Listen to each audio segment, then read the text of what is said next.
The Yerfdog movie. It says we're live. We're live! Hi. It's Dave Getzel. Take it away, Dave. Yeah. So if anybody's watching, which I can't, I guess, tell on my end, thanks for coming to watch my movie commentary for my great movie, the Yerfdog Show the Movie, which came out 2 years ago. 2 whole years ago. Yeah, it doesn't seem like it would have been that long ago, but I guess we did kind of sit around doing nothing for a year, so that makes sense. I remember the day very well whenever you released to the world the Yerfdog Show the Movie at Lyric Hyperion. Yeah, that was a really fun night. Yeah, it was probably one of my most favorite nights of the entire year. Yeah, me too. Plus, I got wasted. The Lyric was giving me free IPAs, so I was drinking. Yeah, they're the ones to blame. But it was also your birthday. It was your birthday day. That's why you released it on your birthday day, right? Am I wrong? I think it was like a day or two before my birthday. I just did it like the closest Saturday or Friday night, whatever it was, to my birthday. Which again, my birthday this year isn't until tomorrow. That's right. Tomorrow's your birthday. Everyone has to wish Dave a happy birthday. And if you don't, you're dead to him. Right, Dave? Yeah, sure. Well, I'm very excited about this. Lori's here. I've got my my Yerfdog merch. As you can see, I'm sporting Yerfdog and the wife. They are having a happy time on my jacket. I'm sporting the Yerfdog official Yerfdog shirt. All proceeds benefit. I'm not wearing any of my Yerfdog stuff. All proceeds. That's from your Amazon store. It may or may not be on my merch store, but it doesn't matter. Oh, wow. We got questions from the audience. Yeah, Matt wants to know what your inspiration for Andy Pickens was. I wonder if he's talking to me as the guy who created the character or you as the guy who came up with his personality and voice. That's right. You know what? That's a hard question to answer because, yeah, I'm a big part of Andy Pickens at this point. Although I play him on national TV, you only play him in the cartoons. That's right. You wouldn't wear a voice box for AGT like I asked you to. I was going to voice all the lines and then just have you play it from a voice box so that it was correct in the Yerfdog. So it looks like he wants to know my inspiration. I guess my main inspiration was there was this guy named Andy Pickens who was a real person. And I just named this character after him, even though I don't really know him well. He's just like a guy I knew online through some message board I would go to. So I was kind of just teasing him, really. This is the best story I've ever heard of the Yerfdog franchise.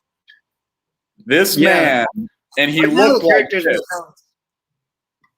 Yeah, he looks exactly like that. And you just traced his likeness.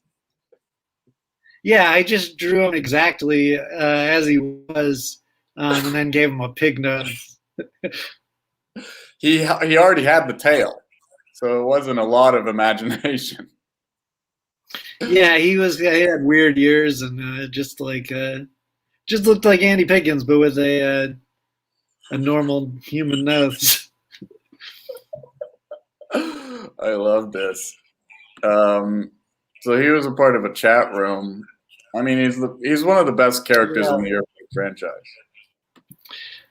For what what twisted experiences, I can't say I really pulled from anything in real life. He kind of just like, he wasn't one of the first characters I made really, so I already kind of had this insane world.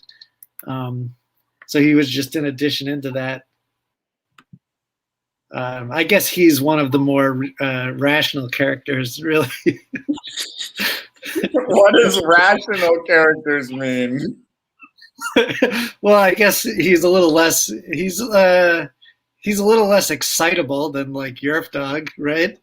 Oh, sure, yeah, he's a little more down to earth. And hey, look at that! How about that? Look at how cute that piggy is. Is Andy Pickens watching right now? The real human Andy Pickens. That's what I want to know.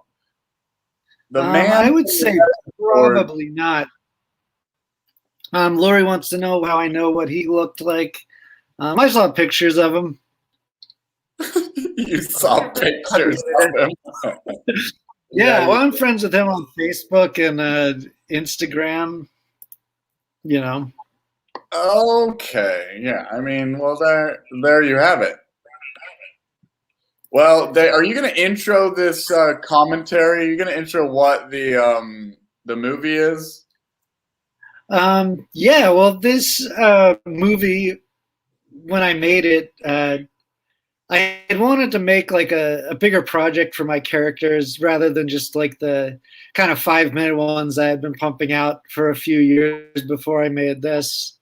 And the idea of making a 90-minute movie seemed really exciting to me, but I also felt like if I just wrote my own script, like it seemed like a lot to take my sense of humor and storytelling for these cartoons, which can be kind of hard to watch after they go over like 6 or 7 minutes and stretch that to 90 minutes. And I thought it would be fun to let other people kind of take over the story, because I've only ever animated my own ideas and dialogue.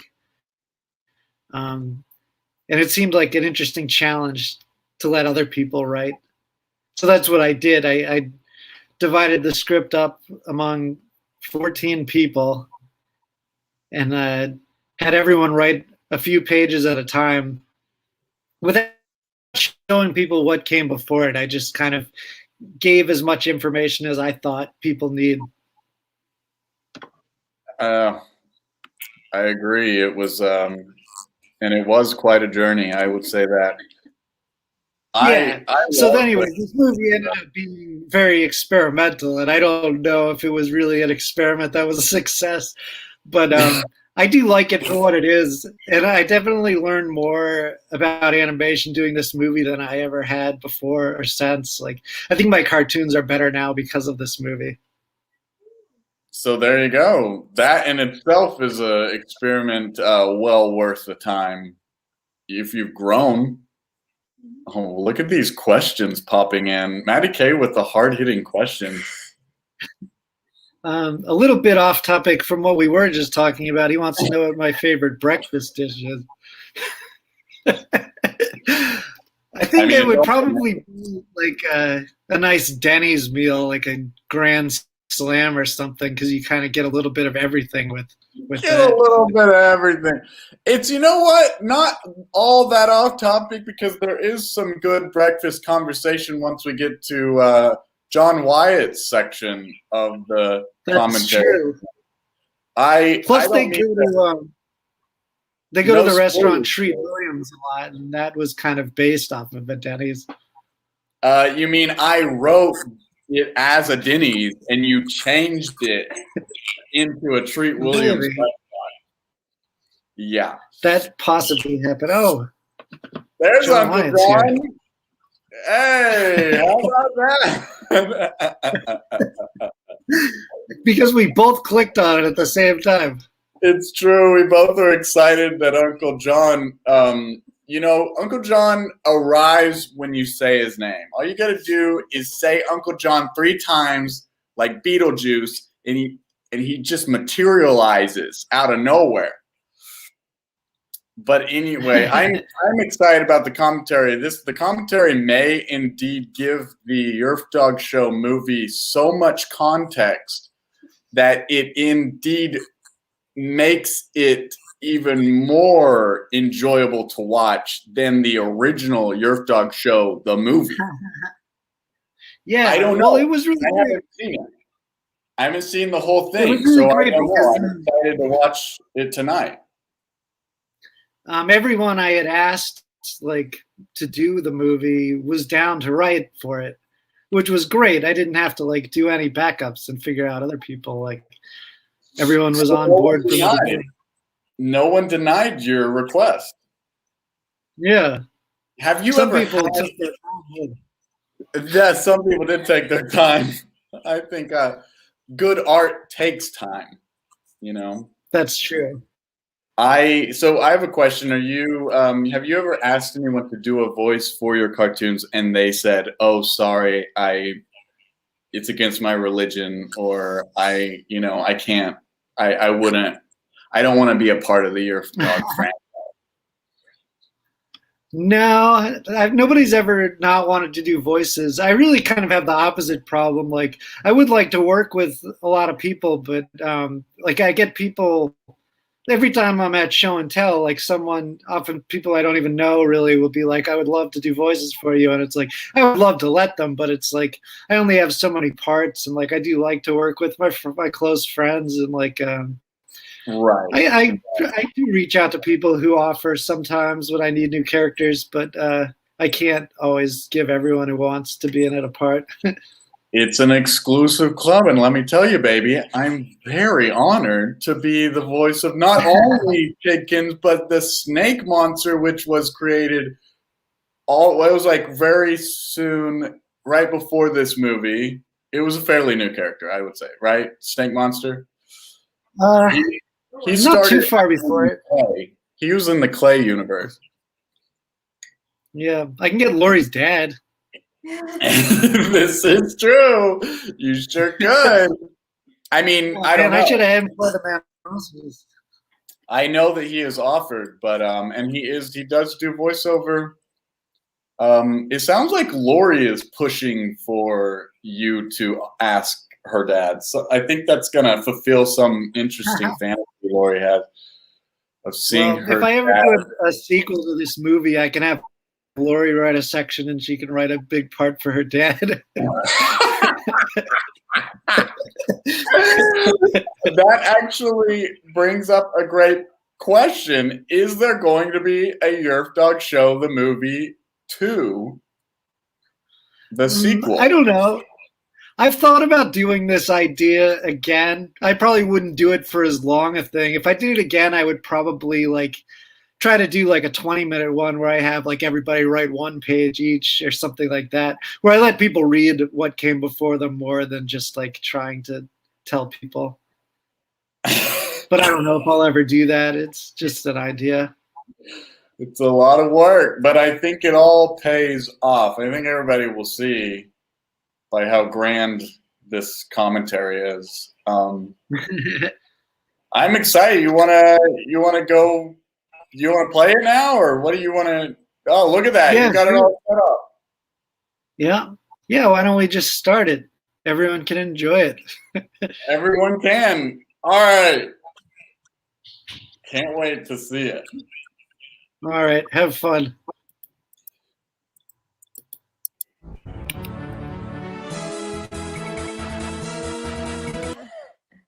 I cannot wait. Oh my gosh. See, my favorite part about this is that how slow the house is moving forward. Yeah. Old spaghetti western. I remember seeing a teaser trailer for the Yerfdog movie, and then come to find out it was actually just the opening credits of the movie itself. Oh, yeah. Well, I told you that that's what it was when I sent it to you. No, okay. You guys just talked over my fucking name. Holly, hey baby. Holly. So I'm Dave Getzel, and this is my movie, The Yerfdog Movie. Aw, we get everyone else just gets words on it. I'm here with the first few writers of this movie, this movie was written one person at a time for 90 minutes. 15 people wrote it about 5 minutes at a time. Are you reading off the teleprompter? So just trying to introduce and explain. So who wrote this section? So this section, to get the movie started, I decided to just pay someone online to write it. So I spent $5. No, I think I spent $10 on Fiverr.com. How much did you spend, Dave? It was They $10. cheated you. A website named Fiverr charged you $10. Yeah, but some of those people charged me way more than $5. Oh. I love how you had someone who had never seen this or had anything to do with this before start the movie. It's Yeah. true. I like that. Well, and then the script I got back, I think it was like a scam because it didn't make any sense. It was written in very broken English. Was it? Yeah, their English was clearly their second language, right? When you received the script. So like I had to redo a lot of the dialogue in it. Oh, this is my stuff, guys. Oh, really? This is not yours yet. You don't even know what. The whole first scene of the movie is them taking a bunch of toys to a woman's house and telling her that she's a barren witch, you can't have kids. So that's what this That's woman what who the spoke person barely wrote. any English wrote. I Yeah. actually have a question. Who is this woman who owns this house? Who played this? Because I was listening to it and I was like, this is a great. Yeah, that's Jolene Kim. Oh, really? That makes sense. She is a barren witch. Oh, dearest me. Now you drew this to make it look like Jolene, right? This is a new character. Oh no, I drew that character before I knew Jolene. Yeah, because She's- All of these characters are Doesn't look pretty like her. old. Like Yerfdog, I drew Yerfdog in 2007. He's been around a long time. Wait, And before what you year did is that, this character? This was made in 2018. I thought that we inspired these characters. Oh, You're she's right. having a rough time on that bed. This is like mind blowing for me. The boobs get bigger the more years you animate, Dave. What does that mean? I don't know. Dave, did you illustrate her after your sex doll, or what was the intention behind that? No, I think I just found a random woman online and kind of traced over her. Some of the characters. Ew. But you do have a sex doll, though. So this is where I come out of the sex. This is where Kevin's segment starts. Oh. Oh, you're the camel too? Yeah, Kevin's first scene was his two characters talking to each other. Yeah, when I first came to Dave with the idea for the Yerfdog series, he didn't buy into it, I'll say, at first. But I started writing some scene work like this, and I think we knew something was really happening. Amazing. Sorry, Amrita Dollywall keeps texting me like 30 times in a row. Okay, name dropper. You're just in this commentary. she's my name friend. dropping. She's my She's supposed to be in the coworker. next round of commentary. I'm still waiting to hear back from her. Ooh, shade. And so there's a dollhouse. What inspired the dollhouse, Kevin, you pervert? What inspired the dollhouse was that Dave used to have a dollhouse in the trunk of his car. No. This is true. He had one of those. That was very briefly. I had a dollhouse. Hey kids, take a look at this dollhouse. Well, because I found this plastic dollhouse that someone left on the side of the road, and it was really nice, and I thought someone would probably want it. So I put it in my trunk, and then nobody wanted it. Were you just going door to door asking people who wanted a dollhouse that you found? No, but it was like a really nice dollhouse. It looks pretty much like the one that's right there on the screen. It's pretty nice as far as dollhouses go. This commentary is brought to you by Spindrift. Delicious. Wow. This late night beverage. It's sad to plug things you're not getting paid to plug, Kevin. It's a little sad. Aspirational plugging.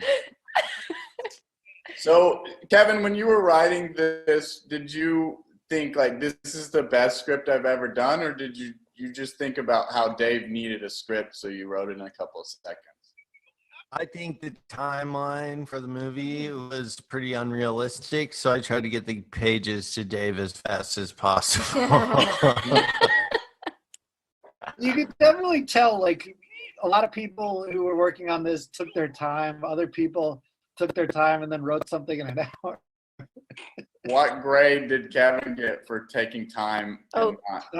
No, Kevin's segment was great. Kevin, this is still you, the shrink ray, right? Yeah. In a different high-pitched voice. Love it. And you're also He's playing your own gonna- son here, and you're treating him really poorly. What does that mean? Well, that's just like a Yerfdog trope. If you're not Yeah, a that big Yerfdog fan, came in. you That's would- canon. But the premise here is that he got a machine. He's going to make the house really big so that he can. No, it's that he's going to shrink himself down to Live the in the size house. where that he can live in the house, and his house is going to be better than the house that they live in. The So was it dimension work here. before or after Downsize with Matt Damon? Because that's the plot of that. I wrote this before that movie. It was like Yeah, right. I I don't think know. you Came out wrote at the this same while time. that was while the trailers for that were playing on TV. It does actually make sense that Matt Damon would have stolen from the Yerfdog movie. Yeah, no doubt. That scumbag. Vacuuming in the kitchen. I never noticed. There's a lot of detail I never noticed before. Dave. Oh, this is about where I take over. Yeah, this is where Grace's scene. Oh, there she is, Queen of the Desert. Yeah. Yeah, she's gorgeous and modeled after me in real life. Tits, same size, Yeah. and scaly as well. But just to get you guys to, just to lead into the narrative a little bit, because it's important that you pick up on the small stuff. The line that Yerfdog came in and said was, "Honey, I shrunk my penis," an homage to "Honey, I Shrunk A the Matt Kids." Damon film. which Matt which Damon film. we're way past at this point. At this point, Yerfdog's got a real tiny dick. It's done. It's minuscule, microscopic, and now they've got to go figure out where the shrink ray is going so they can reverse it, and it looks like a job for Yerfdog's wife, and that's why she puts her glasses on. And so I was really hoping for a song here about Yerfdog's wife being an absolute badass, so I can kind of maybe provide that for a little bit, because it really didn't make it. Yerfdog's wife, she's an action star, yeah, she puts her glasses on, then she kicks some ass. Wow, that guy's dead, she's killing people, they're doing graffiti, she gon' kick their ass. So that's kind of what I was looking for. And yeah, she just beats criminals. And I just really wanted to add that dimension. Now, this isn't a criminal. I think this was, we don't really know why she attacks this crippled boy, but we can tell. You set this character up to be a pretty big part of the movie.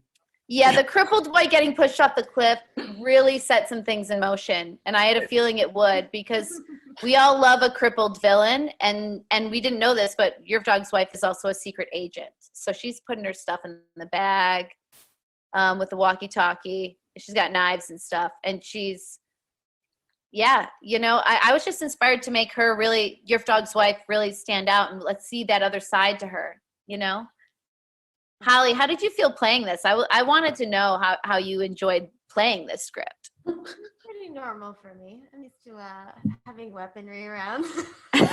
Wow. And She's got a couple crippled guns. boys. So. A side of me she didn't Do you even know. feel like crippling crippled boys is in your wheelhouse as well? Crippling little boy. Yeah. Crippling Crippled crippled boy. boys. Yes, specifically crippled tiny boys. Okay, so yeah, I really thought that we hadn't seen any lesbian, like real hard, like soft lesbian love in the show. And so I wanted to add a real sensual scene here between the Queen of the Desert and the Queen of the Sun. And did you write them just like as dolls rubbing up and down? Is that in the script? Yeah, she definitely wrote that they were grabbing each other and stuff. Yeah, I'll admit to that, but I wouldn't say I'm rubbing them doll-like. I don't think the doll-like thing, I think that might have been a David intuition. Well, I'm a little limited. I heard animation. people say if you thought the movie was bad, you should read the script. I would It's recommend reading the script. filthy. Was that a log line to the entire film? If you thought this was bad, read the script. I can't even honestly really imagine what it would be like to read the script from page 1 to the last page. We all had to. It's exactly what we all did. Grace, how many pages did you write? I probably wrote like 6 pages or some shit. Yeah, but she put in the Good middle like 3 sentences that were like, "Here's where we put a montage." Yeah, Big. I love a montage in a cartoon. Look at this. This is part of one of my montages, a dance montage. I wanted to have a dance break between Yerfdog and his wife. And now here we are. They're all tied up. These 2 lesbos obviously get caught. This doesn't look like a punishment for 2 lesbos together. It's a treat. Start of Seth's segment. This is my segment? I think so, yeah. Right? Yeah. Oh, The crippled boy has stolen the gun. yeah. There I am. Yes. I knew that I needed to write as many of my characters as possible. It was a real trope of the film, people writing for themselves. Yeah. I just don't think Dave ever actually utilizes any of my characters properly. So it was my time to justify and kind of be able to expand my voice talents.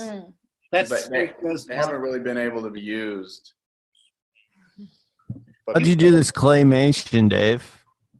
I made clay dolls and took pictures of them. In your house? Yeah. Was there anyone else there? No, probably not. All very interesting work. Now, Dave, I wrote 9 beautiful pages, and it took me a good amount of time to kind of go through the Yerfdog canon and learn all of the characters and know what was going to work here, what wasn't. And you scaled down my my work considerably. I want to say. Yeah, that's true. Well, the thing about what you did is I asked you to write 3 to 7 pages, not more than 7, and you sent me 9. Yeah, but I did. You asked to write just pages, and I gave you gold. So and you also wrote the script into such a ridiculous place that it was impossible. Well, first of all, somebody else already went to Egypt, so I didn't want to go there. I just had to follow that. Okay. That's why they're in it. Are you saying that Egypt is not a good place for a film to go? Because many of my favorite films end up in Egypt. Prince of Egypt, Yerfdog movie, Yerfdog Show the Movie, The Mummy. Yeah. My top 3. Those are my 3 favorite films. Interesting. Well, I knew Scorpion King, number 4. Murder. Actually, whenever I got this opportunity to write for Yerfdog, I thought, what is the best way that I can murder every single one of the main characters? Right look at her! And here we go. She's already lost her head. Yeah. So how much did you get paid, Seth? Oh, you got paid? Yeah, we got Nobody got. Yeah, we got paid. I got paid. Oh, I got paid then. But the only thing Seth had me do was a lot of work. Like that mummy that we just saw. Like I asked people not to create a lot of new characters that would be complicated to draw, and Seth immediately said that a mummy attacks him. Now, the mummy was not a new character. That was it was. No, I had to make that mummy for this movie. Okay, well, who are you going to believe? Dave Who's this green guy? Because he looks really difficult to make. This big green glob of a person. Lawnmower. He already existed. What's his name? Jonathan Lawnmower. And amazing. Oh, Yerfdog's wife. She's back with the glasses. Yeah.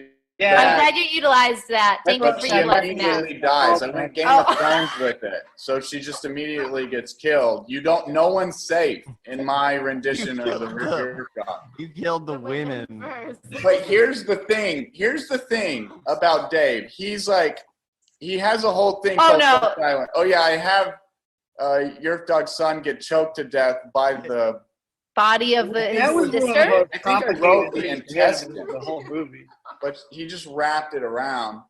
That was a Anyway. very complicated scene to animate.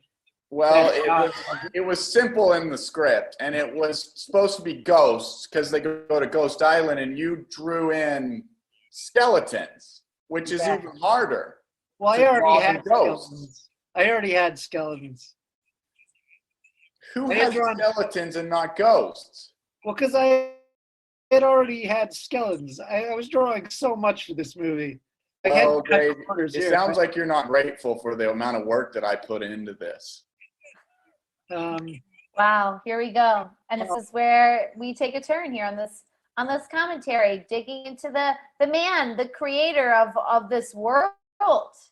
Yeah, but I kind of created this part of the world. That is true. He actually didn't write any of this film. He had all his friends write this film. Yeah, okay. Yeah, I mean, I wrote plenty here and there, but I didn't write any segments. Dave, I am grateful for the opportunity for me to write for Hummingbird Getzel Animations LLC, and I didn't want you to feel like I wasn't grateful. Oh no, it was a blast animating your segment. It was just a lot of work. Yours was definitely like the hardest segment in the movie. Harder than the aliens and stuff? Okay. Well, I really cut corners with that. Like, I didn't draw those aliens. I just bought a couple character files. You bought them. Started buying stuff online.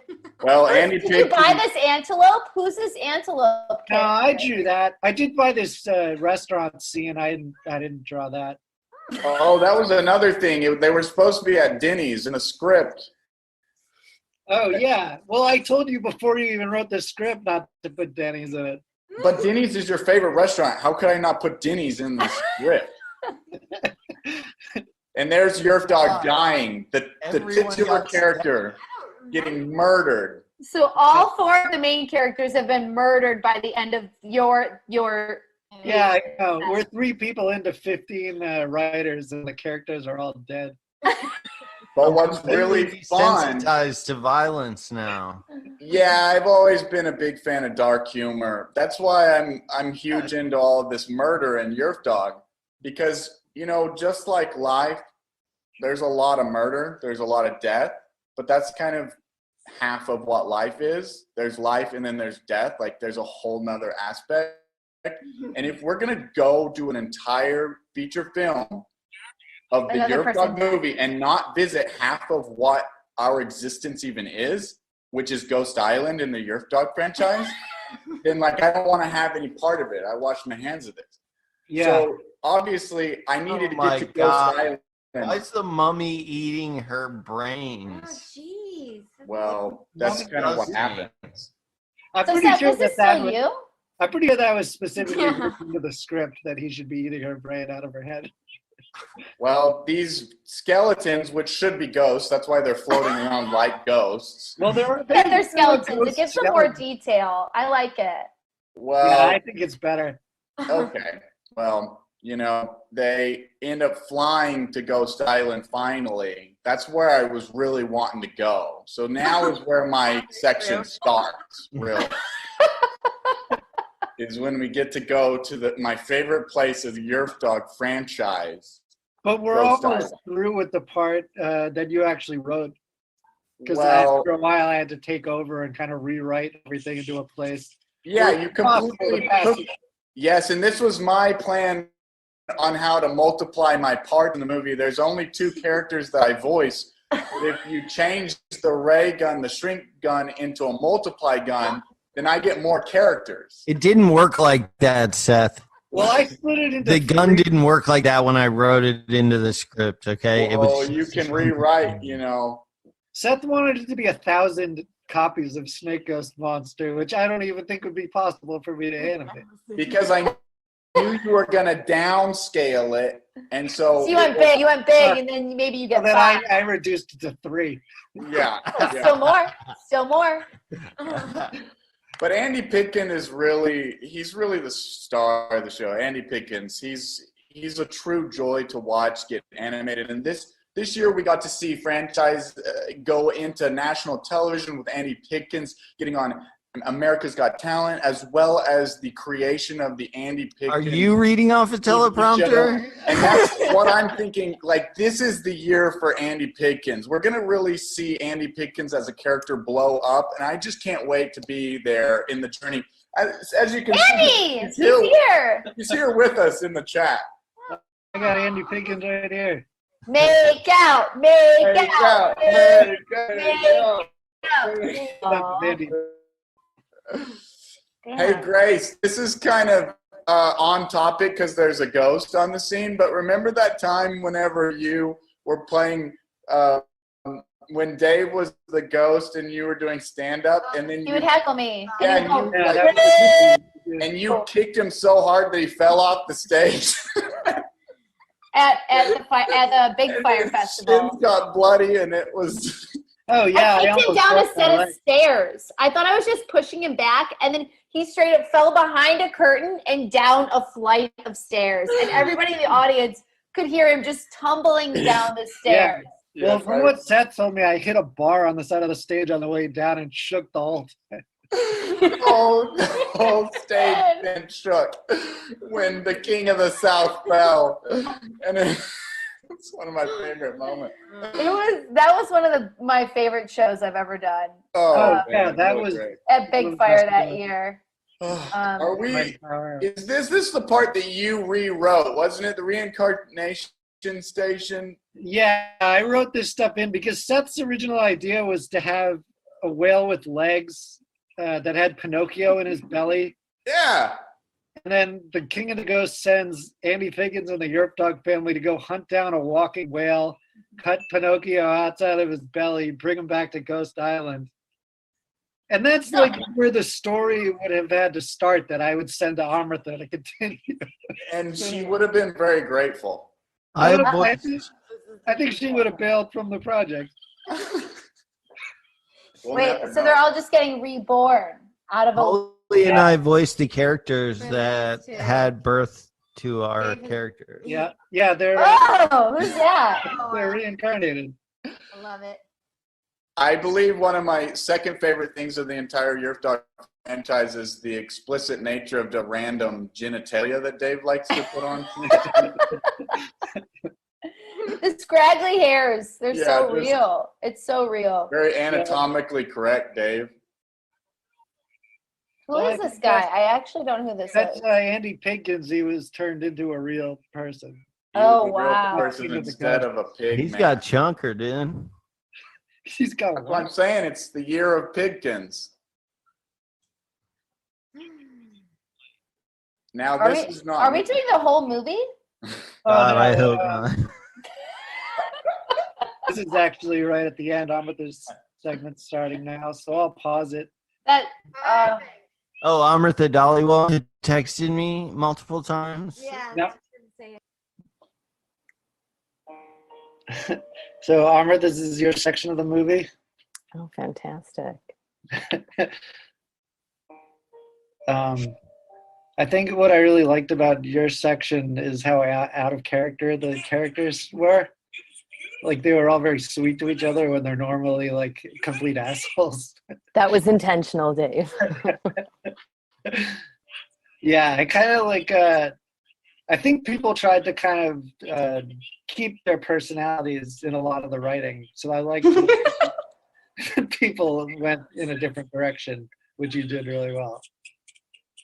Thank you. I mean, I think a lot of people played with this theme, but basically the whole episode is about Yerfdog's wife's possible name other than Yerfdog's wife. Yeah. And then it's also explored with Yerfdog's son, but this idea that like they are just an extension of a man, which like it just like kind of teases at that. But they again never named the name, which I don't think anybody else did either, right, in the movie? No, I think they do something. I don't remember. Okay. I know, like, after this, because people would, like, bring up Yerfdog's wife not having a name a lot. Yeah. So, like, after your section, I kind of told people it had already been addressed in the movie. Oh, and it's almost done. It's such a short scene. Oh, yeah. And then Yeah, Yerfdog's son has a name, but no one, we don't hear it as well. I love this. This is great.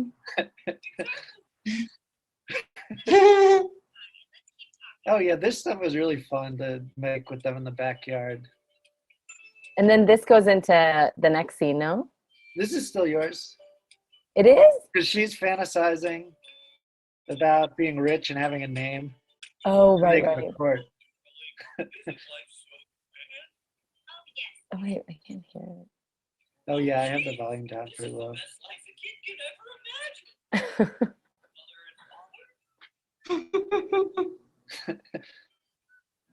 Oh, Oh, that's Andy Weiss. He's one of my coworkers at Sony. Sweetie, the water. Oh my! Mom, what happened to you? I don't even know. I was thinking about what my name is or could be. And we were rich, and a servant was handing me a decadent, delicious mimosa when I said, please, help me. Oh, Mom, I totally get it. I do that all the time. Well, Junior, you know, I used to do that when I was a junior, too. Obviously, my dad was senior, like I am now. I don't remember this part. I thought it ended at her having the daydream. Yeah, now they go to court. That's Holly again doing another voice. It was going to feel so nice to say their new names out loud, but it's also complicated. Oh, yeah, this is me. Oh, there's Gilkey in the background. Yeah. Remember, I had the character say it's complicated a lot. Yeah. I love that. Because, you know, identity, race, gender. Complicated. Complicated. It is. So that Amber's scene starts really shortly. This was just some kind of stuff I put in the middle to fill the two scenes. I forgot that they went to court. Did I write that, Dave? Are Yeah, you you sure? wrote that. Damn, I don't even remember. It's complicated. Yeah. I'm gonna be honest. I have no fucking clue what the fuck is about to happen. I don't know what I did. This is a nightmare. Well, your scene, it was funny because you wrote a scene like that was all about two aliens that didn't Oh have yeah. a lot to do with Yerfdog. No, that is true. I feel that's familiar. Yeah. Which was great. Good. I'm glad. But like I didn't have any alien characters and I didn't really want to make any, so I ended up just buying a couple pre-made characters. Perfect. We'd like a table for two, please.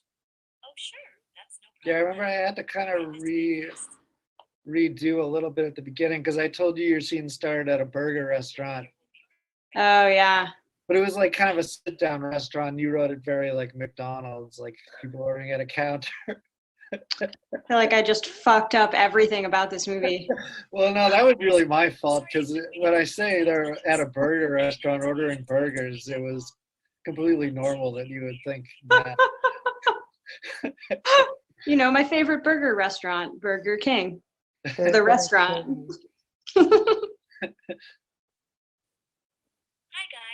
Look how they walk. So this was sort of like stuff you wrote right here, but I had to rewrite it slightly. Oh no. This was you, Yerfdog, throwing his socks up in the air. That sounds like me.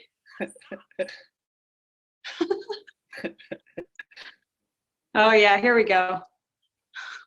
Yeah, this stuff was great. So I got Kyle Help and John Norris to play the aliens. And Oh good. they were both really great. Norris. You shut the front door, crack door. Patience is key and also a virtue. Your dog is the only living being with the ability to say the extraordinary. Yeah, do you phrase remember that this? They were trying to have their memorizes chastity and enter belts into our unlocked. respective codes. Nope. Finally, No, I don't. By listening to Yerfdog say a specific phrase that would be the code to unlock their chastity belt. Oh, okay, yeah. Because you probably wrote this like almost 2 years ago now. Yeah. I remember that I was like living on Skid Row and I was in a very like nebulous between worlds kind of place. And so This was definitely just a first draft, just the first thing that came out of my head. That's what you got. Yeah. Well, that all sounds perfect for this project. Homosexuals next door sure are psychotic. I think Does he that. end up saying it? What? Oh, Does yeah. he end up saying it? Yeah, yeah.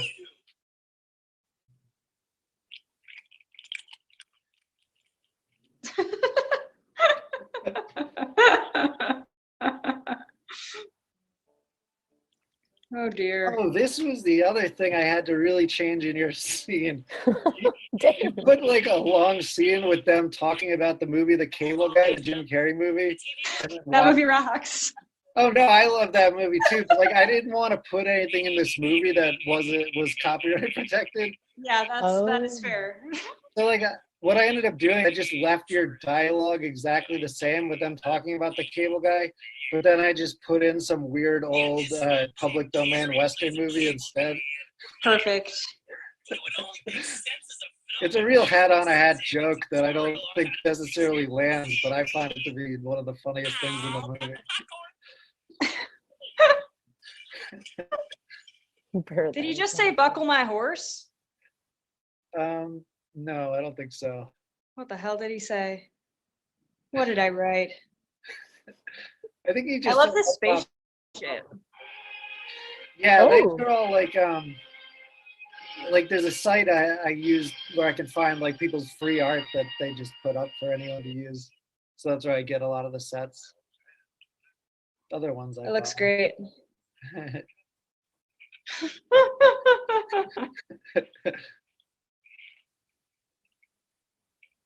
Oh, I love this.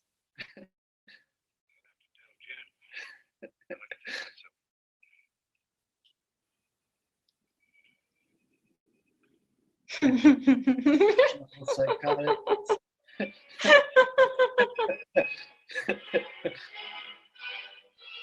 Oh man, Amrita wrote like a beautiful, touching, like thoughtful addition to your movie that like expands the characters, and I just like took a huge shit.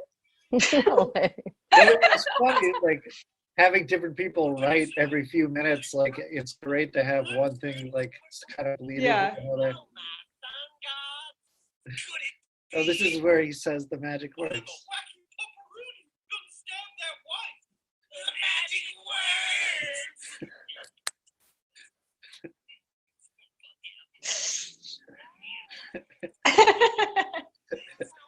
Yes.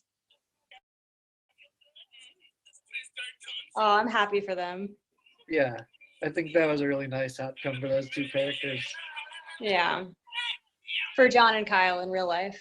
Yeah, it was actually a lot of fun recording this stuff with them. They really got into that makeout stuff. Did they know I wrote it? I think so. I don't remember. It was a while ago now. I hope they did. Oh, nice dollhouse. That was the end of your section. Well, that was great.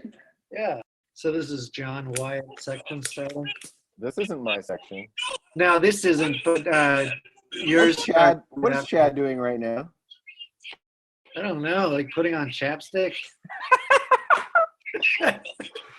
He is at a Rush concert. It's not a Rush concert. Steely Dan. Is this your section, John? No, it's no. not. His starts right here. Oh, okay. Oh, wow. This was kind of a history-making scene for me. Yeah. I knew that when I started breakfast that I was just going to have a blast. And I knew I wanted to use Will High because he's the first video I ever. And I was like, you got to get Will High back in this. Yeah, he was really popular. You were the first person to put him in the movie.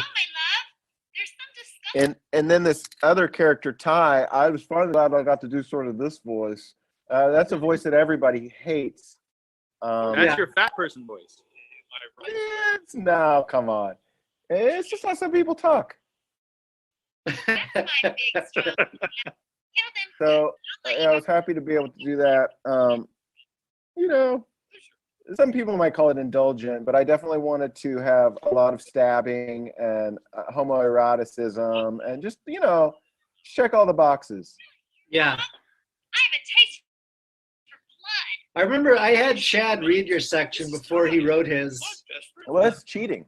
which I didn't do with anyone else. But at this point in the movie, I was kind of desperate for one of these things to actually bleed into another one, because they kind of were like going and then ending, and then a new thing would start and end. So Well, that's what you wanted. That was how you pitched it. Like you were like, only people. Yeah, I like that, but I like the idea of like not necessarily being able to tell completely where one person ends and the next person starts. Yeah. I don't. Yeah, remember you want some professional screenwriting.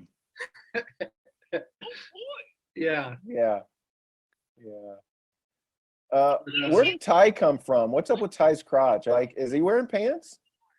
I don't know. I like. I don't think he's wearing pants, because I think when you see his feet, there are no cuffs. Okay. Maybe he's just kind of tucking his wiener. A little Yeah. bit. Yeah, he likes. John, can I ask a question, Dave? John, were you trying to create like one of those 20-minute Tarantino dialogue scenes that ends in a shocker here with all this extraneous dialogue? Yeah, I wasn't really trying to, but if that's what you want to see it as, I'm okay with that. I mean, a lot of people have made that comparison to just other works of mine, and yeah, fine.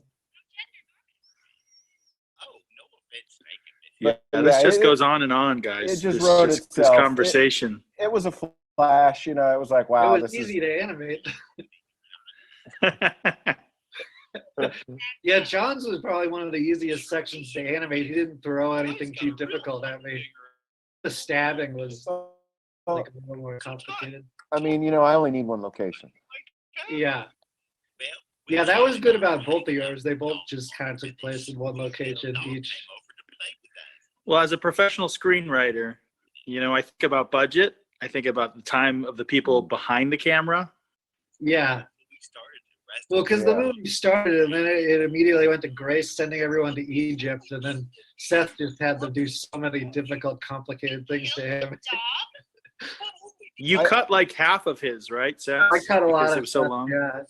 Because it was long and it was difficult, and it just ended in a place that would be impossible to pass the story along. I also want to point out here that nobody's really pointed out that Yerfdog is an actual dog, and so I wanted to bring that into play here, because Yerfdog kills these guys because they just confessed to killing a dog.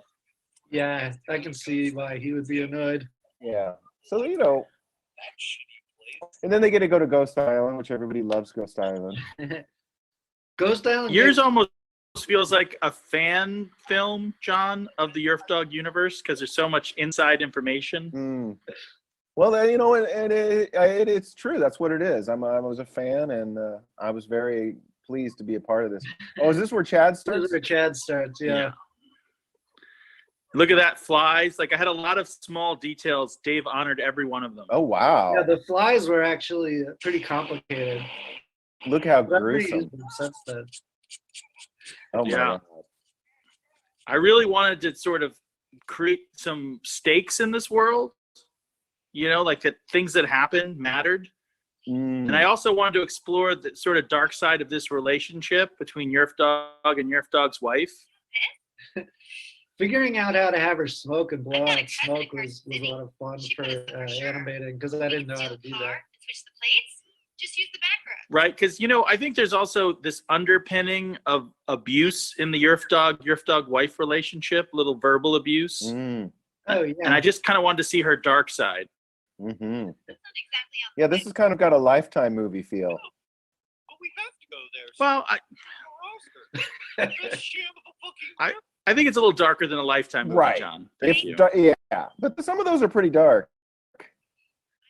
I loved all your dialogue because it's not Yerfdog dialogue, which is perfect. It was fun hearing Holly and Kevin do this type of dialogue as these characters. I really enjoyed that at the screening. Yeah. Well, that screening was the best. It was a great time. It was a great time for everyone. But John, do you see, as opposed to yours, how I create a depth of stage picture? Like, that's also part of the craft. Right. I mean, Dave kind of did the depth of stage picture. Well, I mean, based on a very clearly specific guideline. Okay. I think John had them say they were going to watch a Scorpion documentary. Yeah, I was curious. I was just about to ask about that Scorpion. Oh, this is. This is where it goes. This is haywire. where It turns into like a musical. And this is my voice.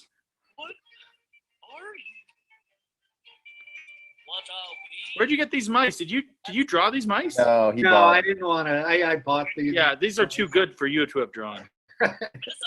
Yeah, there's some good resources online where you can just buy characters and backgrounds for the. I want to hear this song. I had Chad sing it twice, and his two recordings didn't sync up, which I thought worked great. Yeah, it really did make it into a shit show. But do you see, Wyatt, how I earned this moment? Like I kept it grounded so that when it got crazy, it felt like it was a justified choice. Totally justified. And I think everyone can appreciate that. Yeah. Insider. Look at that, the lightning. Oh, yeah. Yeah, that's good stuff. A lot of fun to animate. Was that hard? Oh. This part? No, not really. It doesn't look hard. It's kind of sad that he kills them, though, right? But it builds to this tension because I haven't forgotten about the A story, which is this sort of dark sexual energy between these two. Yeah. Which leads to this scene, which is like I think one of my best things I've ever written. Right. This scene, I was animating this at my job. Yeah. My boss walked up behind me and was like, "Are you drawing Yerfdog railing this one?" This was also, I think, the most uncomfortable thing I had to do in this entire project was asking. Oh, that makes me happy. Yeah, there's a lot of symbolism here. Sure. Yeah. Oh, one of them made it. What was his tagline there? I'm still alive, as he drowns. Yeah, I was hoping that. Yeah, and then look at this. I make this big choice to sort of propel the action. Is this still Is this still Chad?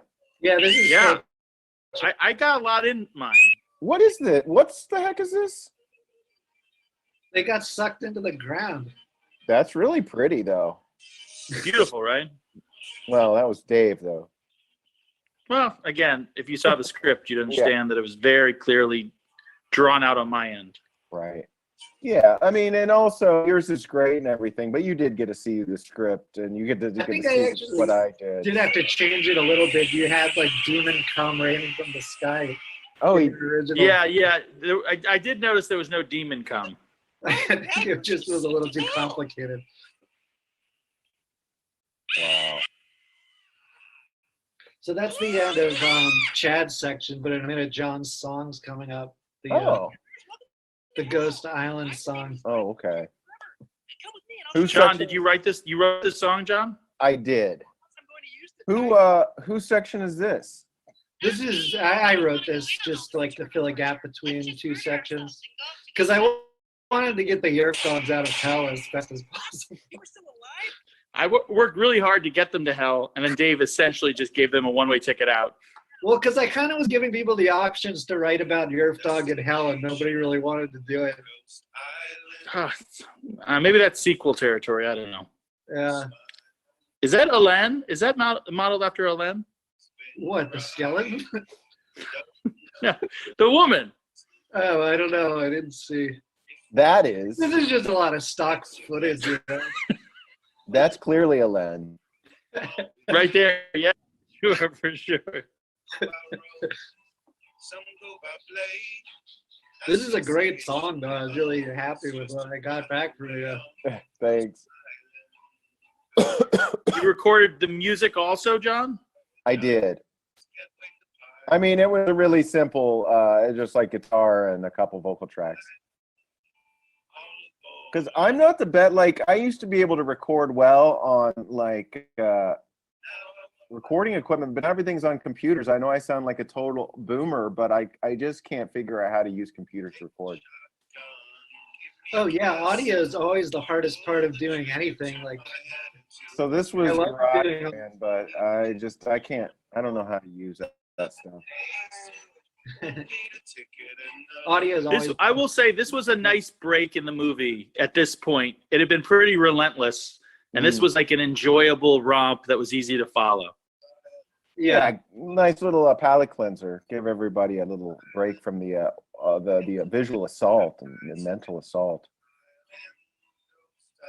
Yeah, I was a little nervous to put something like this in just because, like, I was so worried that the movie was gonna run long. Like, I didn't want it to go over 90 minutes for sure, but it ended up being right at 90 minutes. Oh, really? It felt like 4 hours of the screening. Yeah, I'm sure.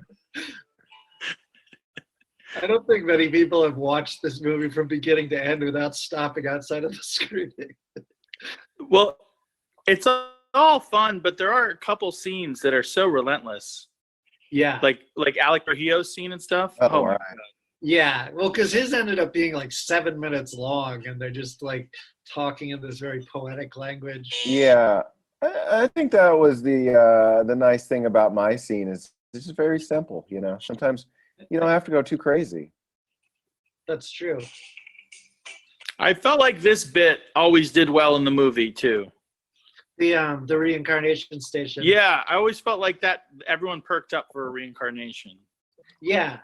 Well, that's like a very established part of this world. Like, there's like a very specific afterlife where everyone goes to Ghost Island, and like everyone can go to the reincarnation station and just pick from infinite possibilities. And I think that's really fun too. I think that offers us all just a little bit of hope.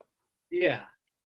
Because that's like not only the movie, that's like a Chad, if you could come back, if you could go to the reincarnation station, say come back as, say, Joe Mitchell, Ian Bratchie, Kevin Krieger, basically anybody in the world, who would you come back as? Oh wow! Like anyone in the merge or anyone in the world? Let's say anyone in the. We'll start with the merge. I'd probably come back as Seth because I feel like he's gonna live forever. Like I don't feel he can die. Smart move. Smart. I would make different choices with my life, but right. Well, sure. Yeah, just out of sheer, as much as I hate to admit it, he has like superior genetics, at least physically. Right. I mean, yeah. And if it was the world, I think I'd be Lenny Kravitz. This is my. So I have to say, this was deeply inspired by my love of Macaulay Culkin. First Crush is the deepest. So you wrote this. You wrote this one. I did write this one. Okay, it's Home Alone inspired. Great. Oh, nice. It's very actually relevant to right now where we're all having fake parties by ourselves.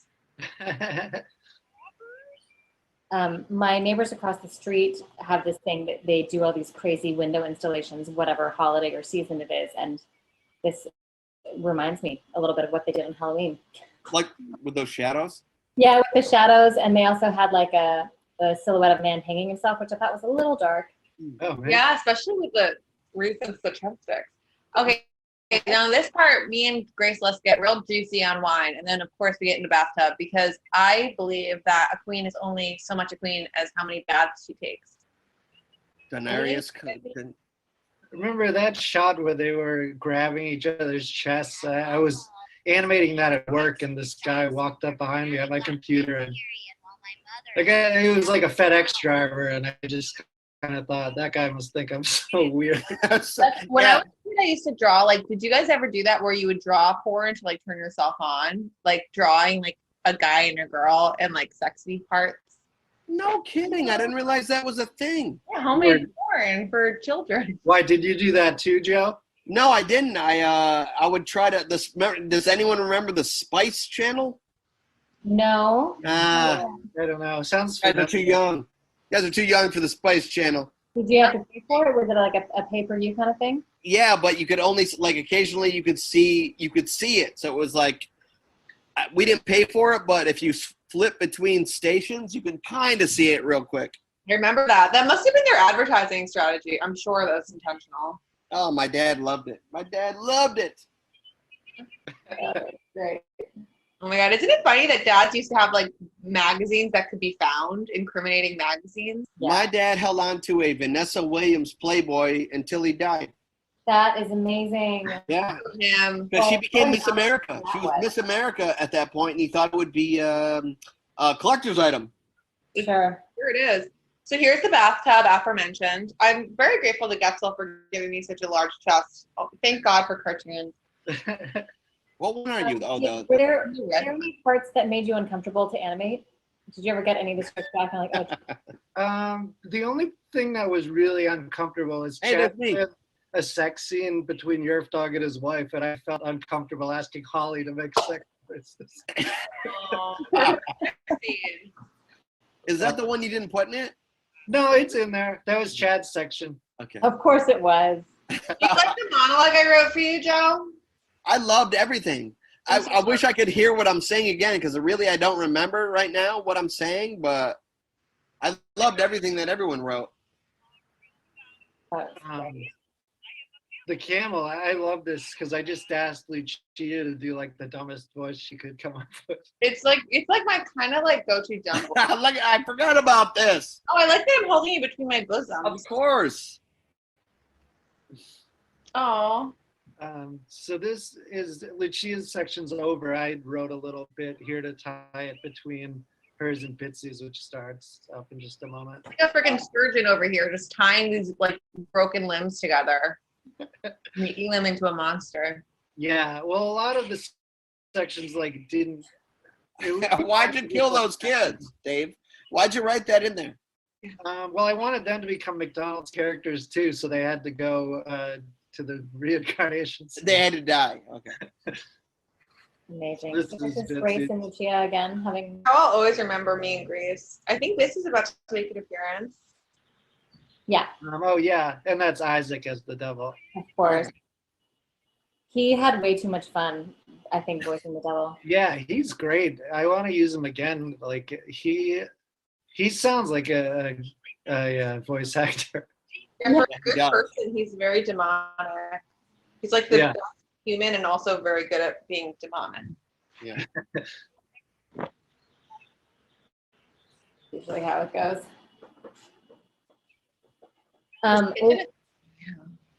Are you, well, when Holly and Kevin have kids, I think you're going to have to make like a Yerfdog cartoon. Oh my God. That'd be Oh yeah. Well, Yerfdog already has kids, though. So I have another one. Plus, these aren't usually all that family friendly. Who gives a shit? That's like the Simpsons. The kids don't get what they don't need to get. Yeah. You know, this kitchen makes me really happy just because it's so clean. That was a nice. I know, I was just thinking that. I would give anything for that kitchen. Yeah, it is a nice kitchen. Mine kitchen is way smaller than that. Mine too. Yeah, you know what's not happening a lot in these? Amazon deliveries. That's like the new normal. Yeah. There's Bitsy. Looking classy as ever. I appreciate that. How come this? How come were you in it a lot? I don't remember that character in it that much. No, I just kind of come in and wreak some havoc. Yeah, I thought because I had never used Bitsy as a voice actor, and I thought it would be. That turnaround is fucking amazing. Oh my God, this is such a Paris Hilton 1998 dress. So good. It's a little bit Courtney Love. You're like, hi. I showed up. Yeah, that's a good get. Yeah, I appreciate how comfortable she is in her skin. Like I aspire to one day be a little bit more like her. Maybe not completely, but. Oh, I remember now. Having them talk with cucumbers over their eyes was like a really tricky thing to animate. It had issues with it. It's really soothing just watching a character, a claymation version on. Wrote this scene with them here with cucumbers on their eyes in the kitchen. I wish I could hear what they're saying. Oh, it's too bad. Some really You can watch the movie on YouTube. Isaac is being super creepy. Man, Bitsy looks like someone who works at Sony would draw just to like get off. Sorry, Bitsy, but it's true. Where? Well, we're all learning a little bit about each other today, aren't we? Yeah, definitely a lot. Yeah. And then, Let's go. as I often try to do with Isaac, about to put him in his place. Oh my God, I forgot about this. How did I forget about this part of the film? This is definitely the most graphic thing that happened. Oh my God! And Yeah. It definitely I had to do the voiceover for the sound effect of that. Yeah, I remember when I got your script back, like I had to text you and be like, you're gonna have to make blowjob. It reminds me of that saga you have. Well, red lipstick, of course. For it. That was kind of the inspiration. This is like her weird origin story. I love it. They just. You're like an urban legend. Yes. Because I remember at this time you were writing a bunch of little like short stories about like weird like, sex events. Oh, girl power. That's what it looks like. Yeah. I love it. Watch out, demons.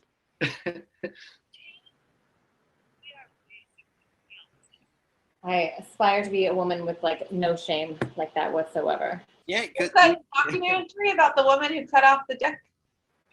Lorena Bobbitt. Yeah, I didn't watch it. No one. You understand exactly what happened. You don't need to watch a documentary about That's how I feel. Some shit I don't want to watch for 2 hours. it. Yeah, she cut off while he was What sleeping. could they really tell you about that? Yeah, and I hate to say it, but lady's not so likable, Yeah. Dick cutter offer. Either was he. Yeah. Yeah, no, they're all. You have redeeming, interesting, enigmatic people to watch for 2 hours. That's a little bit how I feel about Tiger King, though, you guys. I couldn't finish it. Oh, I loved it. I watched it all though. I know. Everybody did. I feel like I'm the I just didn't get it. You're the counterculture. It's good to have a counter opinion. Keeps you, on your toes. Yeah. All right. Just. All right. You know what? I was binging Ancient Aliens around this time. So I'm obsessed with that shit. I'm obsessed with it, and I wanted to do something that led to the desert. Anything that talks about fucking aliens or, Mayan properties, I'm watching it. They had already been to Egypt in this movie, and you brought them back there for no reason. Yeah, because you shouldn't have told me that. You shouldn't have said Egypt, because that's how I wrote everything. It doesn't even make sense at all that they're in Egypt right now. Dude, if you go to Cairo, you could sit in a McDonald's and eat and look at the pyramids. That's what I wrote a fast food joint after that. Yeah, that's probably true. Yeah, you can. Have you been to that McDonald's? No, but I see pictures of it all the time. Like you can eat a Big Mac in Cairo and look at the pyramids while eating a Big Mac in McDonald's. I love that. That's so cool. It's like the highbrow, lowbrow section of the New Yorker. Yeah, it's so like, man, this was like treasured land. Yeah. I mean, Joe. What do you think about it? Think about what? It came earlier in the movie, but there had already been a scene in a fast food restaurant in Egypt. Wait, what? There was a scene? Yeah. Where? That's the singularity, I think, when two people write a fast food restaurant in Egypt. Joe, what do you think of the pyramids? Who built them? Aliens? I think human beings don't get enough credit for what they do, so I think humans did it. How do you think they did it? They were built by that's debated, but they did move rocks and build it. Yeah, I mean, there's if you architects back there. enslave people for like 400 years, you can make them do all kinds of stuff. Yeah, through fear. I don't buy it. We'll see. I don't know. That was McDonald's. Dave made that name up. Oh yeah, Joe wrote it as McDonald's, but I thought it would be better to have a generic restaurant like Burger Cops. Did you write this, Joe, where I'm slapping you? Yes. Oh, good. Cool. I love the music. There's a montage in here that's so great. I love the music that was in here. I don't even know how you chose the music. Oh yeah. But it comes up soon. Yeah, Kevin helped me out with that. He Who did? Like free music that's free to use. Dave, no one's gonna tell who fucked the movie up the most. Seth for sure. Well, dude, I'm gonna tell you what. That joke of me flying out of there worked like a charm. Yeah, that stuff I really love. Yeah, if you could hear it. That guy reminds me of the Breaking Bad fast food guy. Oh yeah, Sure, yeah. that's Dave. That's all Getzel. I just watched Better Call Saul. If you look, my name tag says crippled. Crippled boy, you have two names. Yeah, it didn't fit on his name tag. But then Joe ended up giving him a name in his section, so he got to be called Billy after this. Yeah, because that's what I think all great men are called. Who's your favorite Billy? Billy the Kid. Oh, sure. So I have to deliver hot. Did I write mimosas or did you put that down there, Dave? No, that was the callback to Amrita's section. Got That character was like a guy who delivered a mimosa to the Yerfdog. Because that mimosa guy, that's one of my coworkers. It's Sony. It's just like an impressive amount of work. Like just knowing that we're watching. Yeah, huge laugh there when I fall out again. Well, when Joe did this, Grace did the same thing. They just wrote in like insert montage here, and like when I look at that in the script, it's just like, oh Jesus Christ, that's so much work. wait, that's so what? What? It's so much work. To just come up with a montage. And I love it that it's like a writer cop out too. No offense, Joe, but like montage, not even specific, and then Dave has to write it. Oh. I know. Well, a montage of people coming in for me to serve them, I have to do that. Otherwise, I lose. No, that makes sense. Yeah. I think I'm going to do that like in life, though. I'm just going to be like, start something and be like, start montage and then continue. And then that's a shorthand for like, you figure it out. Yeah. Good leadership. That's good leadership. Come out as a better person. Yeah, and I'm glad you both did that because like the montages were fun to make and like I'm happy with how they came out. It just was a lot of work. I want to insert boyfriend montage where I have 1,000 boyfriends right now. Well. Boy, that sounds exhausting. 1,000? No, really, I want to be alone. Yeah. This is the end of Joe's section.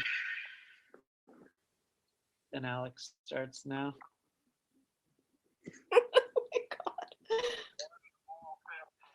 Oh, wow.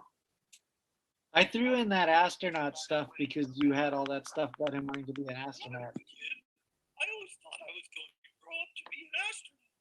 Did that happen? No. It's never too late, Dad. No, I'm more into other things now. But wouldn't you like to join in on some corporate space race? Wouldn't you like to conquer Mars and live there?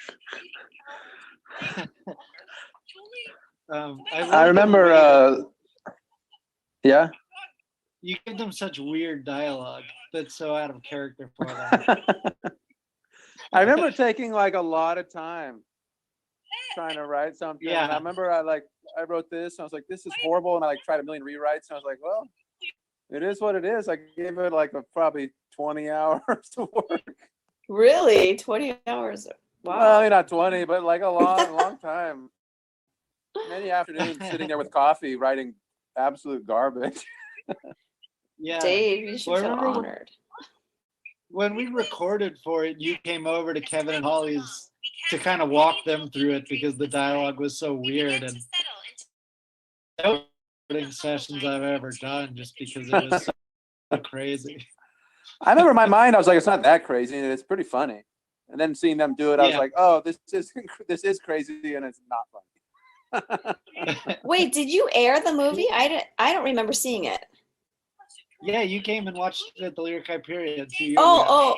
Oh, okay. You saw it, don't remember. That's a great song. I don't remember anything past before 2020. Yeah, amen. It's on YouTube if you ever feel like watching it. Oh yeah, I want to copy the section that I wrote.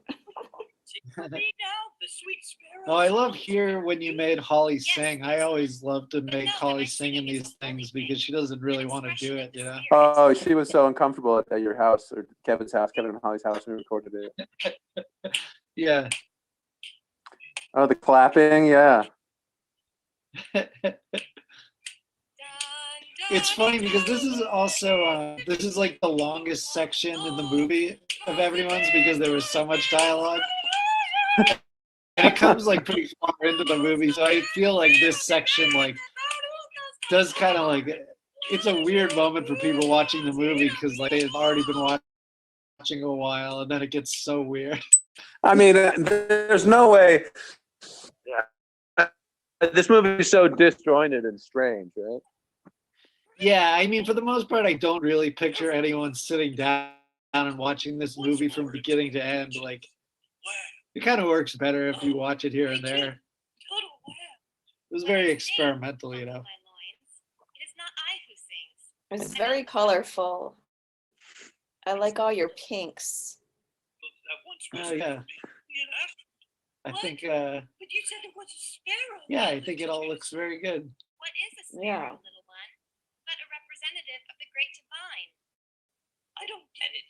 I'm a child of Because I think this is the first section of the movie where I turned them all into McDonald's characters too, rather than just looking like regular Yerfdog. sparrows. It's bad enough. All your dreams go die. What was your main theme, Alec, that you were trying to write about? I have refused nothing. I have invented nothing. Oh man, we might have lost him. Oh no, there he is. I'm back. What was your main theme that you were trying to write about, Alec? Do you know? Honestly, I was trying to get at some sort of truth. I was attempting to get at some sort of truth and be like kind of funny and weird at the same time. But I wasn't like trying to be weird, just like I don't know. I remember like really trying. I remember like really going for it. And then when I watched them record, I remember thinking, "Oh man, this is so off the mark." What was your idea behind like the angels from another dimension? You know, I can't really remember now, but at the time I thought it was pretty good, maybe even like kind of profound. Yeah, well, I love it. Come to It's us. very To us you shall come to us. it's very interesting. It is us. We who have come to you. And I like the animating stuff like this that's really like strange and trippy. I think because it was animated, I kind of allowed myself to just be like, "Oh, I can come up with fucking anything, and Dave will make it happen." Yeah. You sure did. Well, yeah, that was like the interesting thing about the movie. Since I had other people write it, like everyone decided to do things that I would never do myself, just because I know how much work would go into it. Right.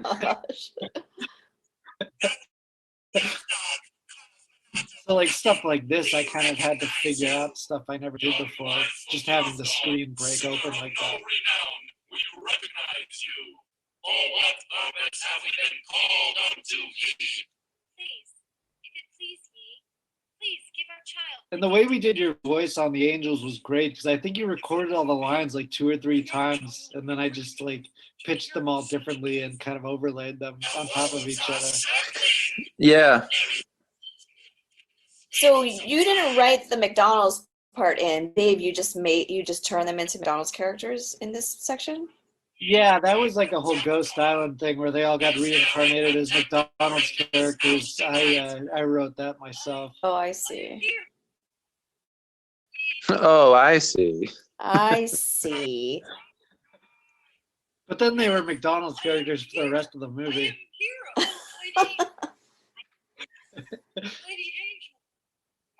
Which was probably only like the last 15 or 20 minutes of the movie, really.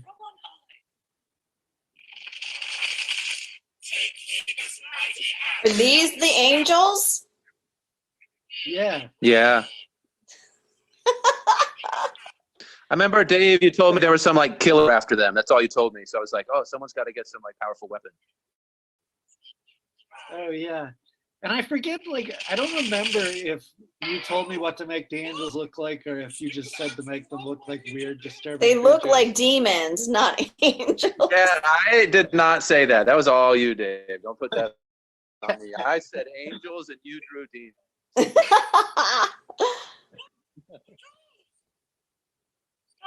Daddy, stop.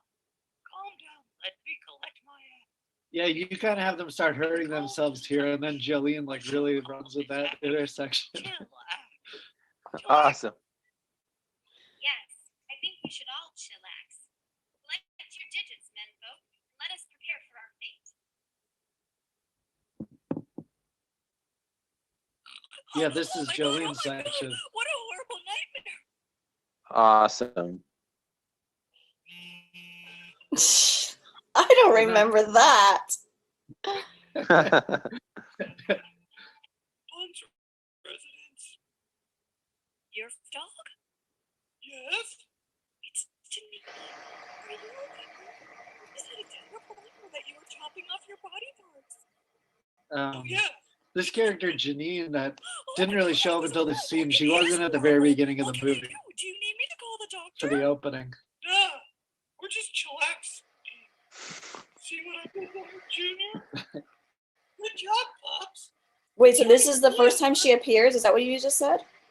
Now she was in like at the very beginning of the movie. Oh, she was, yeah. Oh no. Oh my gosh. He just cut his ear off. Should I come over? I have a sewing kit. I can't stay too long because I haven't seen. Actually, I really thought I have one for right now. I was just trying to write Janine in it. Yeah. That was kind of what everybody did. Like everyone wrote in their own characters. You didn't write in for him to have a big clown dick like that. No. Oh my god. And I can just choose and pick whatever I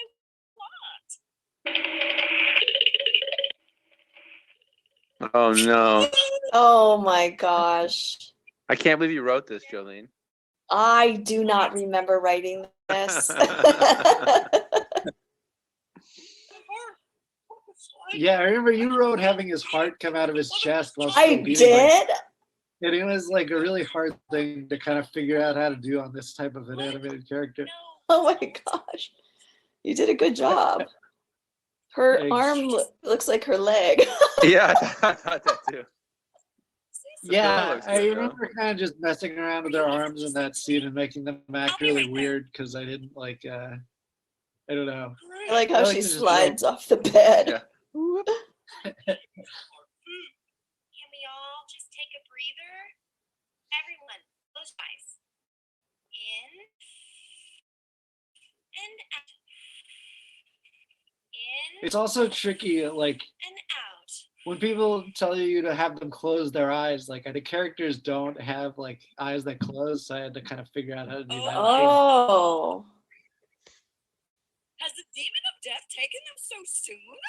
Because I have like a very Nice. specific animation. Shit, you! Don't scare me like that. That's my burrito.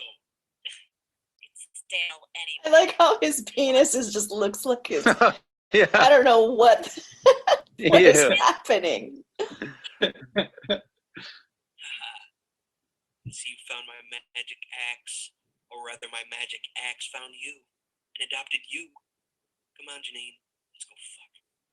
Oh my god. It's for every goddamn day of the week. Whoa. This I wrote here because that was the end of your section.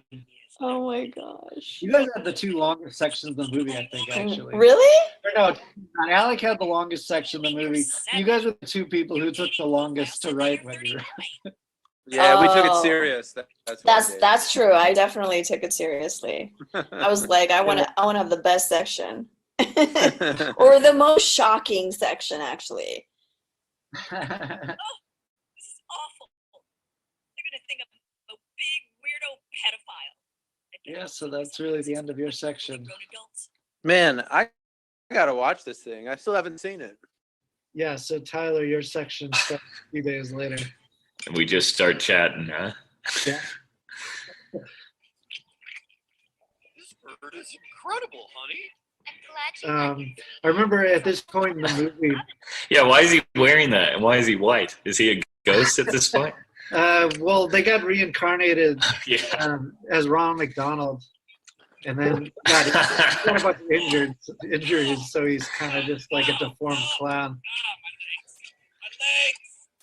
I don't even remember writing that. My legs. Oh no, I think I added that in because that was the line Joe had that I just thought was really funny, so I put Yeah, it in the movie, like, that's great. For some reason, my memories of Yerfdog, like watching, previous Yerfdog projects, my fond memories of Yerfdog were just about them getting into kind of meaningless arguments for some reason. Oh yeah, it's a That lot was of that was my launching off for this. that shot that he just had where he drew the bird on the window. Was that was difficult? really difficult to do because it's not like the kind of animation I know how to do. So it was something I had to figure out. Yeah, I wrote in the script that he breathes like under the. Yeah. Which makes the breath appear wasn't that hard, but then like having a fluid animation of a bird. Yeah. Well, you did great. What's up with Yerfdog's balls? Yeah, they're hanging real low there. Oh yeah. They were swinging a second ago. Well, there was all this stuff in the script about him having a little dick at first, and then when he got reincarnated, he had a big one. So I had to kind of show that in his underwears. And there he goes, the cripple boy stealing the second turkey that they were going to eat for dinner. Yeah. This scene, I had to animate it like 3 different times because I had 2 different hard drives fail after I did all this work. And it just like, it was insane because it was so much work to have to keep redoing.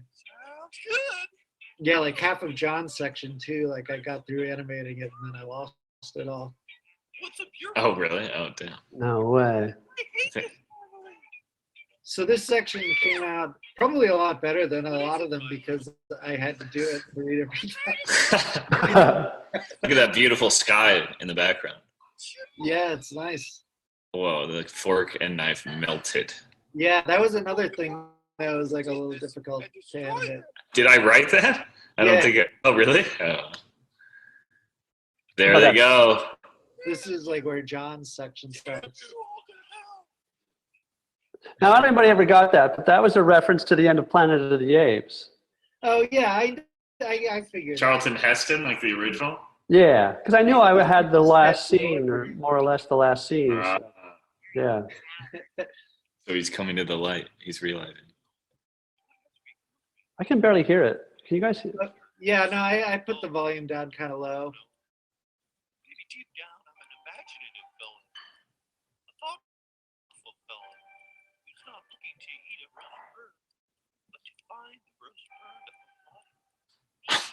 Because you knew about the turkey? That's all you knew, kind of, John? Yeah, I knew about the turkey. Yeah, I think I basically told him that the kid stole the turkey and Yerfdog ran out of his house upset.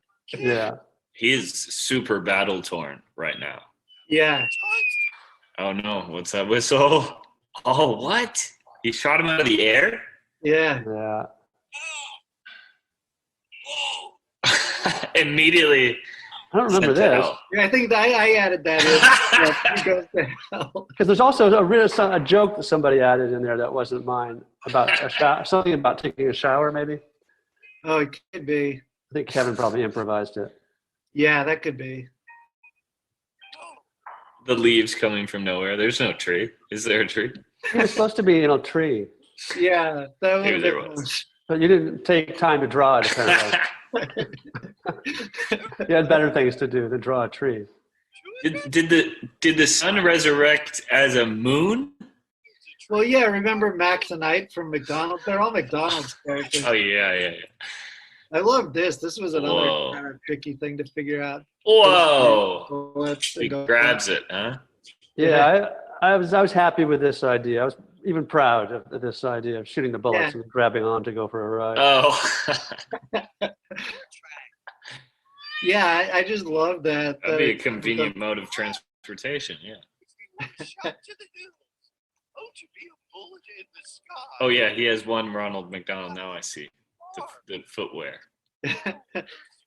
Oh yeah, because the his foot got. See, look, his balls are waving again. Zach is really going at it there. This field, this could not have been better.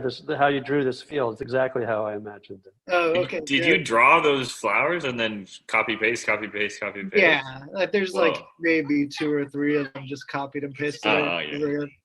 It says something on the sign. What's it say? What's that?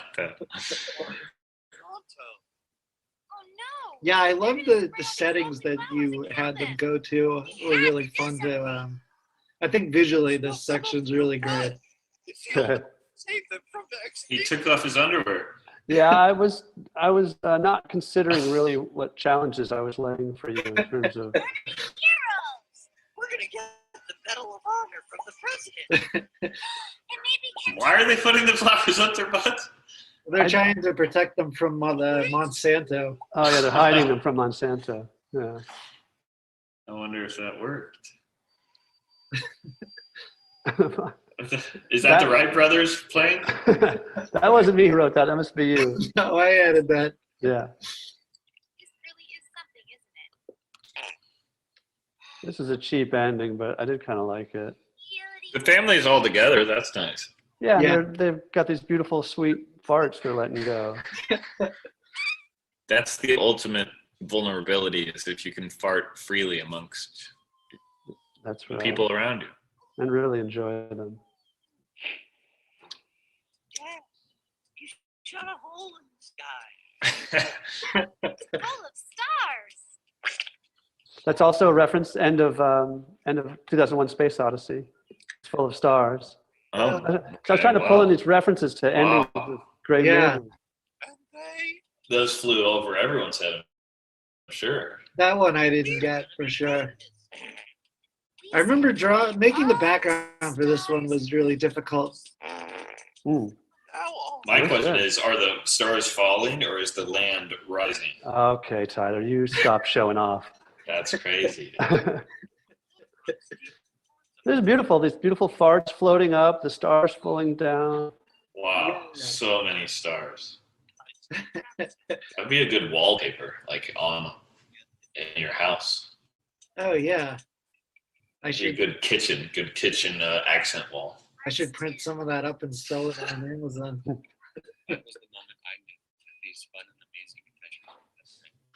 So the John section's over. This was just a little bit I added at the end with Sean Stoner. Is this the first time we hear Sean Stoner's voice? Yeah. It's kind of like a Wonder Years type thing where it was all in your son's mind. And then he's just a crazy person locked up in an insane asylum. Oh God. A real Shutter Island. Yeah, this movie is a lot like Shutter Island in a lot of ways, I think.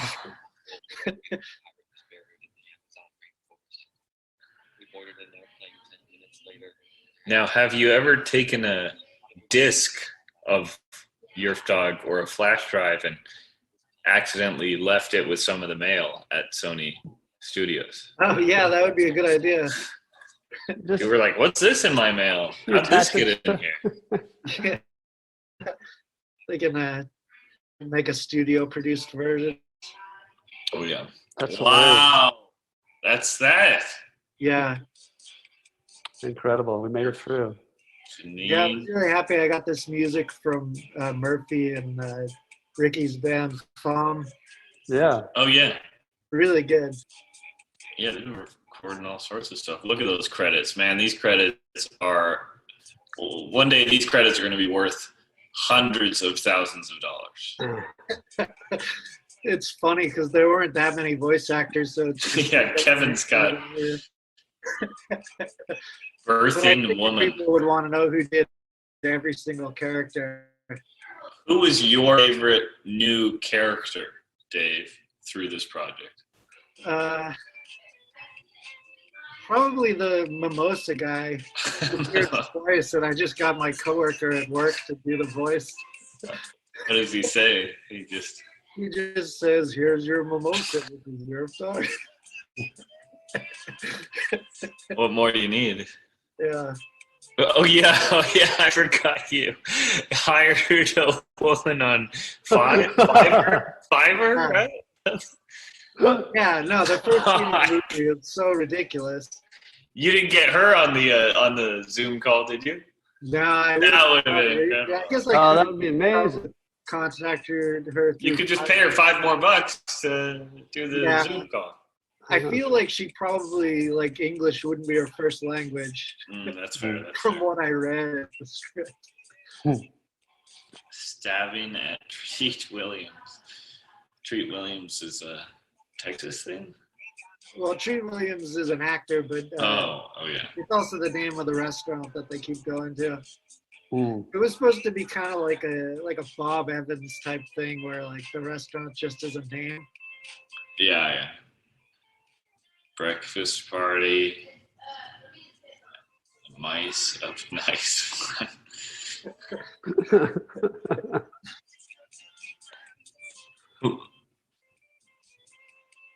Oh yeah, Ghost. Oh my God, Ghost Island was pretty iconic. Yeah, Ghost Island got brought into the movie a lot. 3 different people kept sending them to Ghost Island. Who came up with the whole Ronald McDonald thing? Oh, that was my idea. Okay. I just at a certain point in the movie, they had to get back from Ghost Island, so they had to come back, and I figured it would be more fun to have them reincarnated as something else rather than just the regular. That's fair. Again.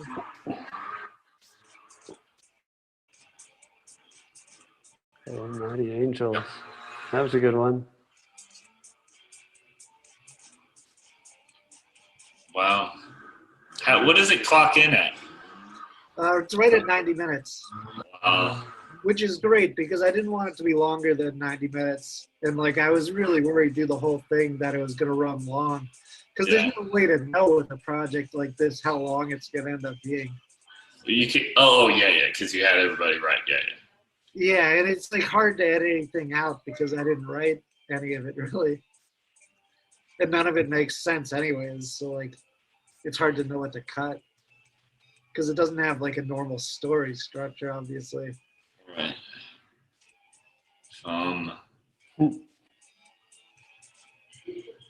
Everything else. It's so good. Yeah, because I had to write in a lot through the movie, to tie all the sections together. Mm-hmm.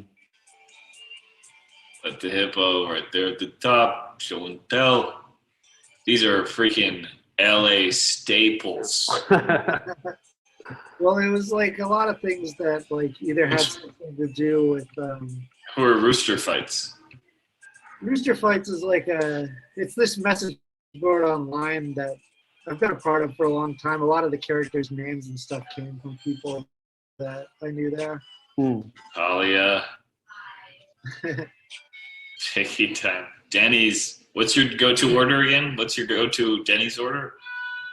Usually a Grand Slam. Okay. Well, Yeah. That's the end of the movie. Wow.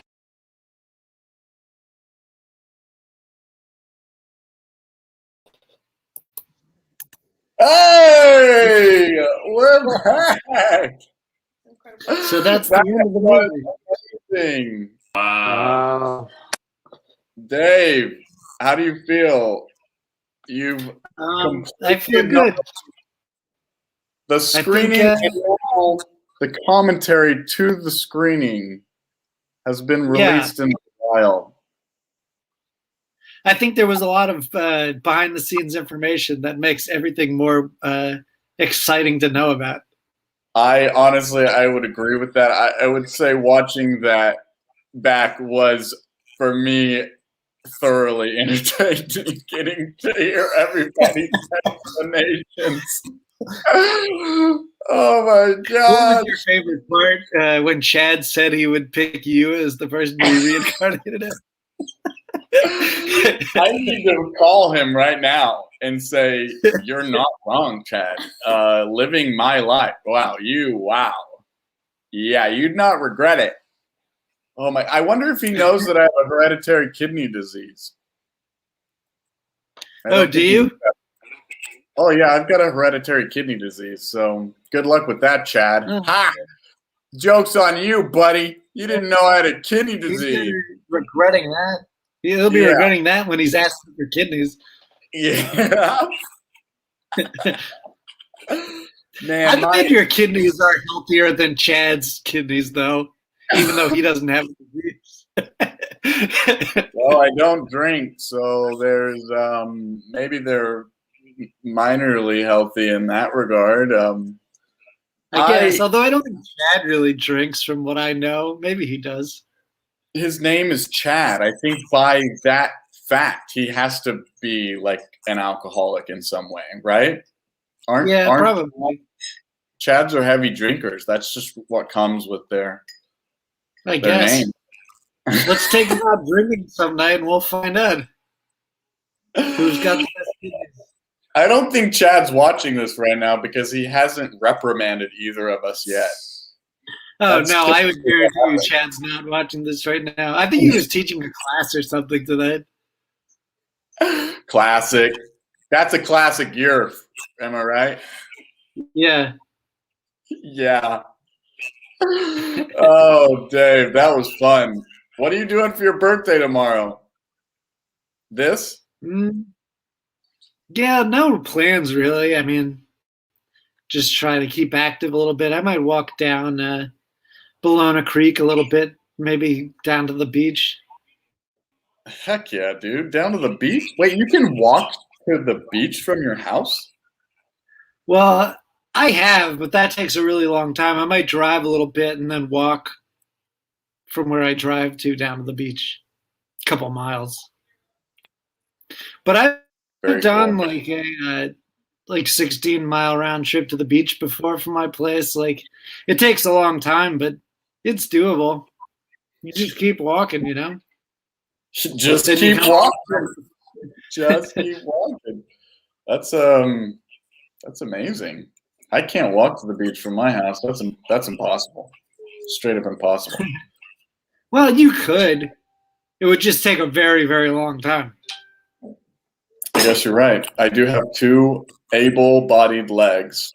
I could do it if I really needed to. I mean, the whale leaved ocean, and some couldn't believe that was possible, but that whale, if you haven't seen whale leave ocean, then you don't know what I'm talking about. But that's like the opposite.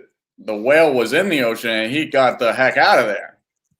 Yeah, and like that stuff was so impossible that it was too unrealistic to put into the actual Yerfdog movie. It was so unrealistic. Honestly, I was, keeping pretty good tabs on the chat, and people were demanding deleted scenes from the movie, the parts of the script that didn't get animated, it didn't make the movie for whatever reason, people were demanding, like, let's see some deleted scenes. So what do you think? Well, there weren't actually any deleted scenes, so I would basically have to just go out of my way to animate the stuff that I deleted from the script, which was really only your section I deleted anyway. Excuse me, wrong phrasing. Deleted pages. People are demanding deleted pages to be reanimated. I should go back and find your 2 pages that I deleted and animate those 2 pages. Oh, I've got it. I'll let everyone know. I'll let people see it. People need to read my. I also wanted to say before we go, I wanted to see about the future of the Yerfdog Show movie. We talked a little bit about it before. People were popping off in the chats, want to know, is a sequel coming? Is an award show of the Yerfdog franchise, is that coming? What is next for the Yerfdog franchise? Well, we could do an award show. I mean, I'm down to do that. I don't really see myself making another full-length one like this. Like, this movie took me a whole year to make, and like, I don't see the point of doing that again for a second time. Like, I don't get what I would get out of doing it a second time.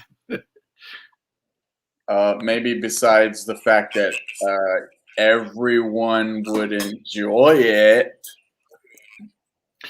Yeah, well, I mean, a few people would. Oh my god. Yeah, I mean, a few people would. I think, like what I was saying before, if I were to do this kind of a project again, I would do it on a much smaller scale, like have everyone write a much shorter section. Ah, yes, okay. That makes sense. Which could be fun. What would it's all very hard to coordinate. I mean, what would a shorter section even look like? Like one page? How would you give? Yeah, instead of getting 14 of my friends to write 5 or 6 pages each, get like 20 of my friends to all write 1 page each. 20, you know, yeah. So it would be a much shorter project that involved more people. That makes sense. And it would be easier to do, like, if instead of trying to explain to people what was going on, I just let them read all the pages before what they write. Right. Which would have been impossible to, like, send people, like, 80 pages and be like, read this, and then write 5 pages. Nobody would ever do that. It was hard enough to get people to just write pages, much less read and write the pages. Yeah. I mean, it was like when I was talking in the movie about Alec and Jolene, they both took like 6 or 7 weeks to write it. Yeah. And like that kind of held me up a lot. At that wow, point, you got the whole script in. I want everyone to know how glorious these 9 pages were that I wrote. You can read it here. You killed my mom and this stupid Yerfdog Jr. Oh, look at that. You had her name as Girl Yerfdog Jr.? I always just called her Yerfdog's daughter. Whoops. I'm sorry. I guess I really screwed the pooch on that one. No euphemism there. No euphemism at all. You actually screwed her. Yeah, I did not. I do want to say, look, Yerfdog Ghost.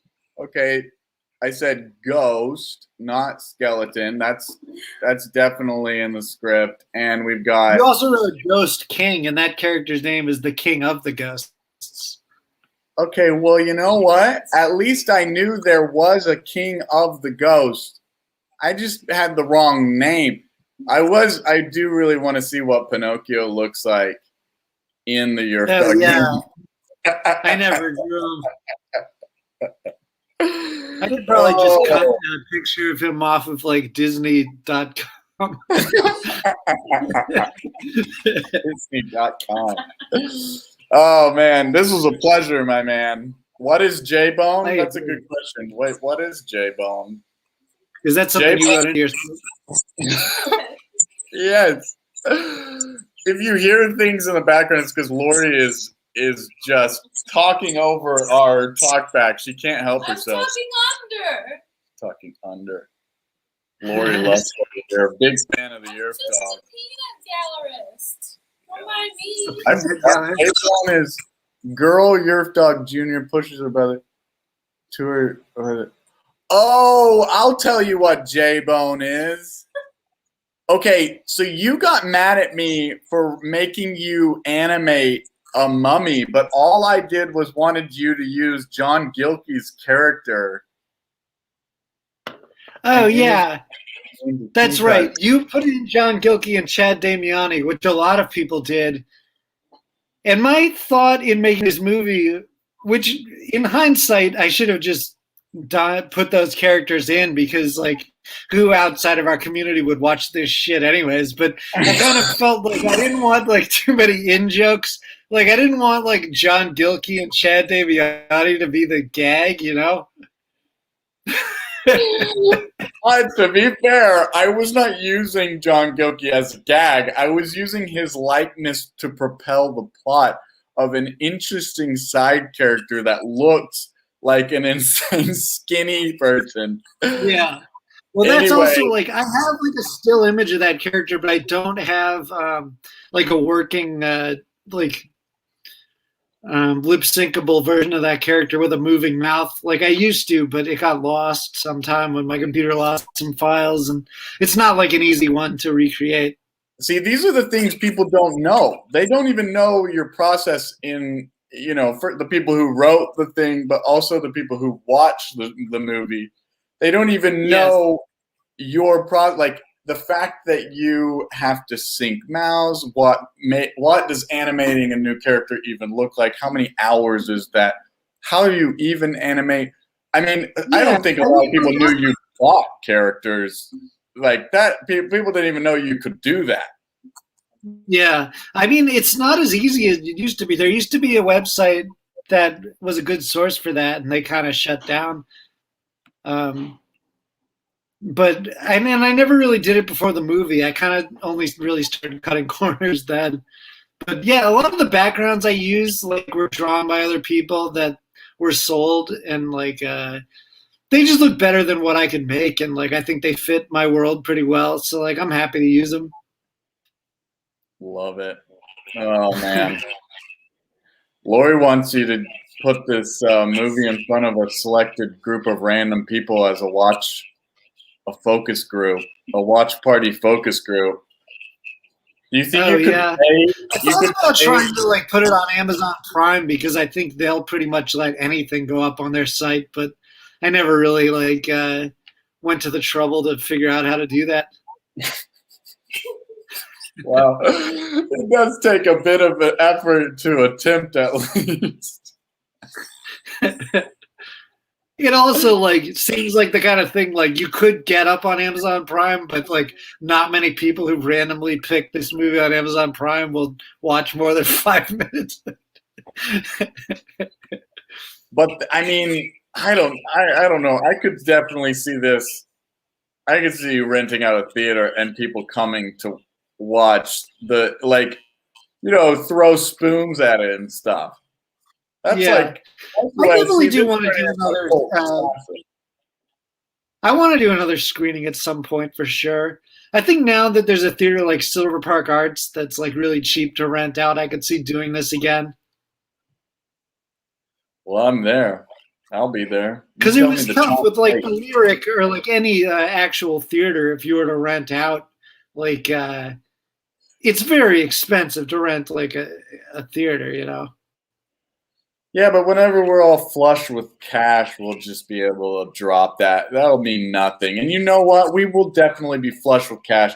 I think we start with making T-shirts of the McDonald's Yerfdog characters. That's where we start, okay? The franchise only goes up from there. People will start calling the Yerfdog Dogecoin, Dogecoin, Yerfdog coin because of how fast it's going to be rising in stonks like the friggin' GameStop. Oh, yeah.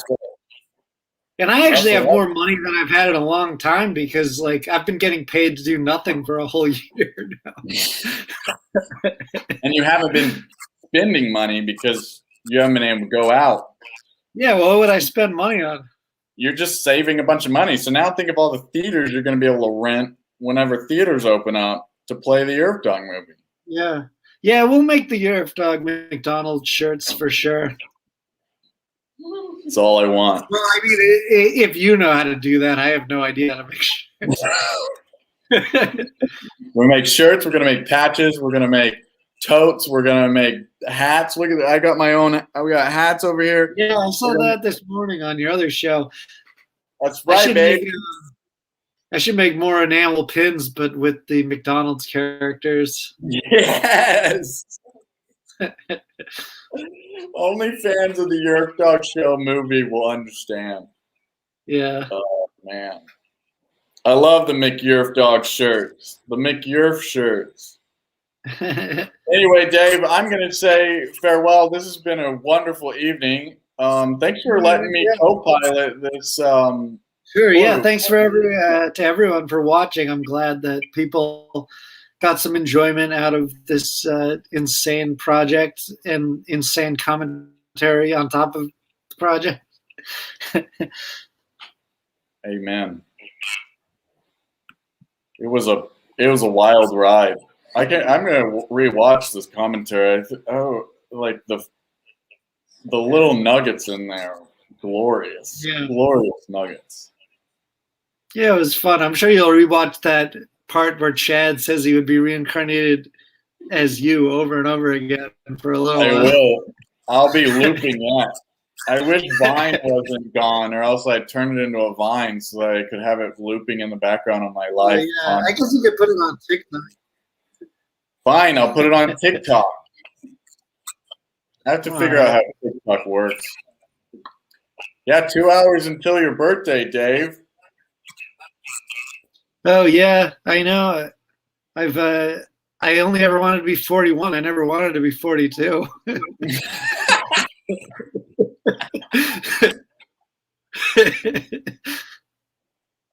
But I guess it happens to all of us eventually. Oh, wait, no, I'm going to be 41. No, I'm not going to 42. I overestimated my age there. I get to be 41 tonight. I love you. Forgot how old you were. I was like, I think that I was given for 40. I don't think that was 2 years ago, but I mean, it could be. For some reason, I always forget by 1 year, and I always think I'm 1 year older than I am, which in a way makes my birthday like a nice little surprise. It's like, oh yeah, I'm just turning the age I thought I was. You think you're a year older, and then every birthday when you get out your birth certificate, as you do, you hold it up and you're like, let me just check to see exactly how old I am. Oh, I'm a whole year younger. So in 2 hours, I'm actually living my best life for a year, and then I get to be sad. Birthday shouldn't be sad. Birthday should be celebrated. I mean, it's an honor that you've made it this far. A lot of people don't get there. So you should be happy. Yeah. Growing old is a privilege that you are unguaranteed to have. That's true. That's what you tell everyone who doesn't want to grow older. You say, hold up, buddy. Not everyone gets to be older. Congratulations. Lori said that you thought I was 50. That's pretty No, I never thought that. Yes. Lori over here tries to throw me under the bus. I thought Dave Getzel was 50. Half of 100 years. Lori's probably still in her 20s, isn't she? I said there was no way. And he was like, his birthday was last year. Lori Lusk over here trying to take over the stream. I gotta go before Lori tries to ruin my life. All right. Dave, this was a pleasure. Thank you for having me. Thank you for turning another year older and for gracing us with your art. Never stop. I won't.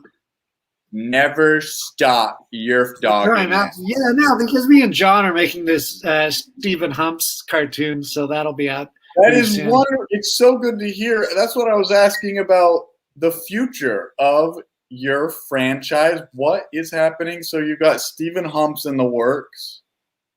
Yeah, sort of. I mean, I haven't done anything with it for a long time, but it was written by John weeks ago, and maybe I'll start working on that this week. Heck yeah. Did he write a song? Is there a song that's accompanying that? I don't think we've gotten a song yet, but it certainly would fit into the script. I was just assuming because of how wonderful Ghost Island song Well, it's a very music-obsessed episode. It's like two guys who are obsessed with a very cool band. So it does. It kind of feeds in there. Yeah. I wish there was a way for us to put comments on my side because it kind of hides your mouth. It looks like we're censoring you whenever we put up a comment. I was punched over a little bit. There will be a song. Okay, there will be a song. I just directed your placement like I do at every show and tell, where I tell you to get into the light. Where I tell you to move. But I always stand exactly where I'm supposed to begin with. And then you guys move the lights. That is not true. That is not. Oh, this is making me miss show and tell. We should stop talking about this. Oh yeah, I know. I miss show and tell too. We should have that in your backyard this Friday. You know, fuck it. Who cares? Well, we might actually, Dave. You and I, just between the two of us. Not that we're broadcasting this anywhere, but. Kyle and I were talking about trying to do maybe we might start doing some show and tell in the park, which is just kind of like a pop-up. Anyone who's around can show up, but everybody has to stay, far apart. We go to a very large space. So who knows? I would be down for that. It's kind of going to ruin Shoden's catchphrase. Nothing could ever ruin Shoden's catchphrase. Why didn't I put Shoden, the rodent, as an overlay in this? I haven't Oh yeah. Well, this event is not associated with show and tell at all. No, it's not. It just was in the shout out to the. Yeah. You just got a shout out along with my pet snake. I didn't. Oh yeah. Well, I shout out show and tell. I didn't shout out Shoden because he was still a couple years away. Yeah, Shoden hasn't. He didn't exist yet. But if we ever get to see the Yerfdog Show the Movie 2, the sequel, then I expect Shoden to make a little sneak peek. I feel like there's no cartoon I ever make going forward that Shoden doesn't pop up in the background. Probably Soy Boy as well. That's what I hear. And Soy Boy. That's what I like to hear, my man. Oh my gosh. Well, happy birthday, Dave. All right. One last you. happy birthday. There's still 6 people watching. Can you believe it? Oh, I believe it. Did you not see how many were watching it during the commentary? There was hundreds. Yeah, well, at least 6. At least 6, but probably hundreds were watching the commentary because it was very engaging. The comments were popping off, I'll tell you that. I think it worked out pretty well. I think I'm happy with how everything worked out. I can't wait to wear this for the entire week. I'm wearing my Yerfdog shirt the entire week in celebration of the Getzel birth.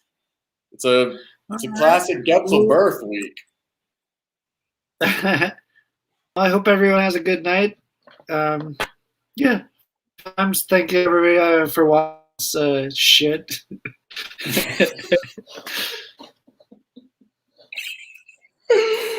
All right.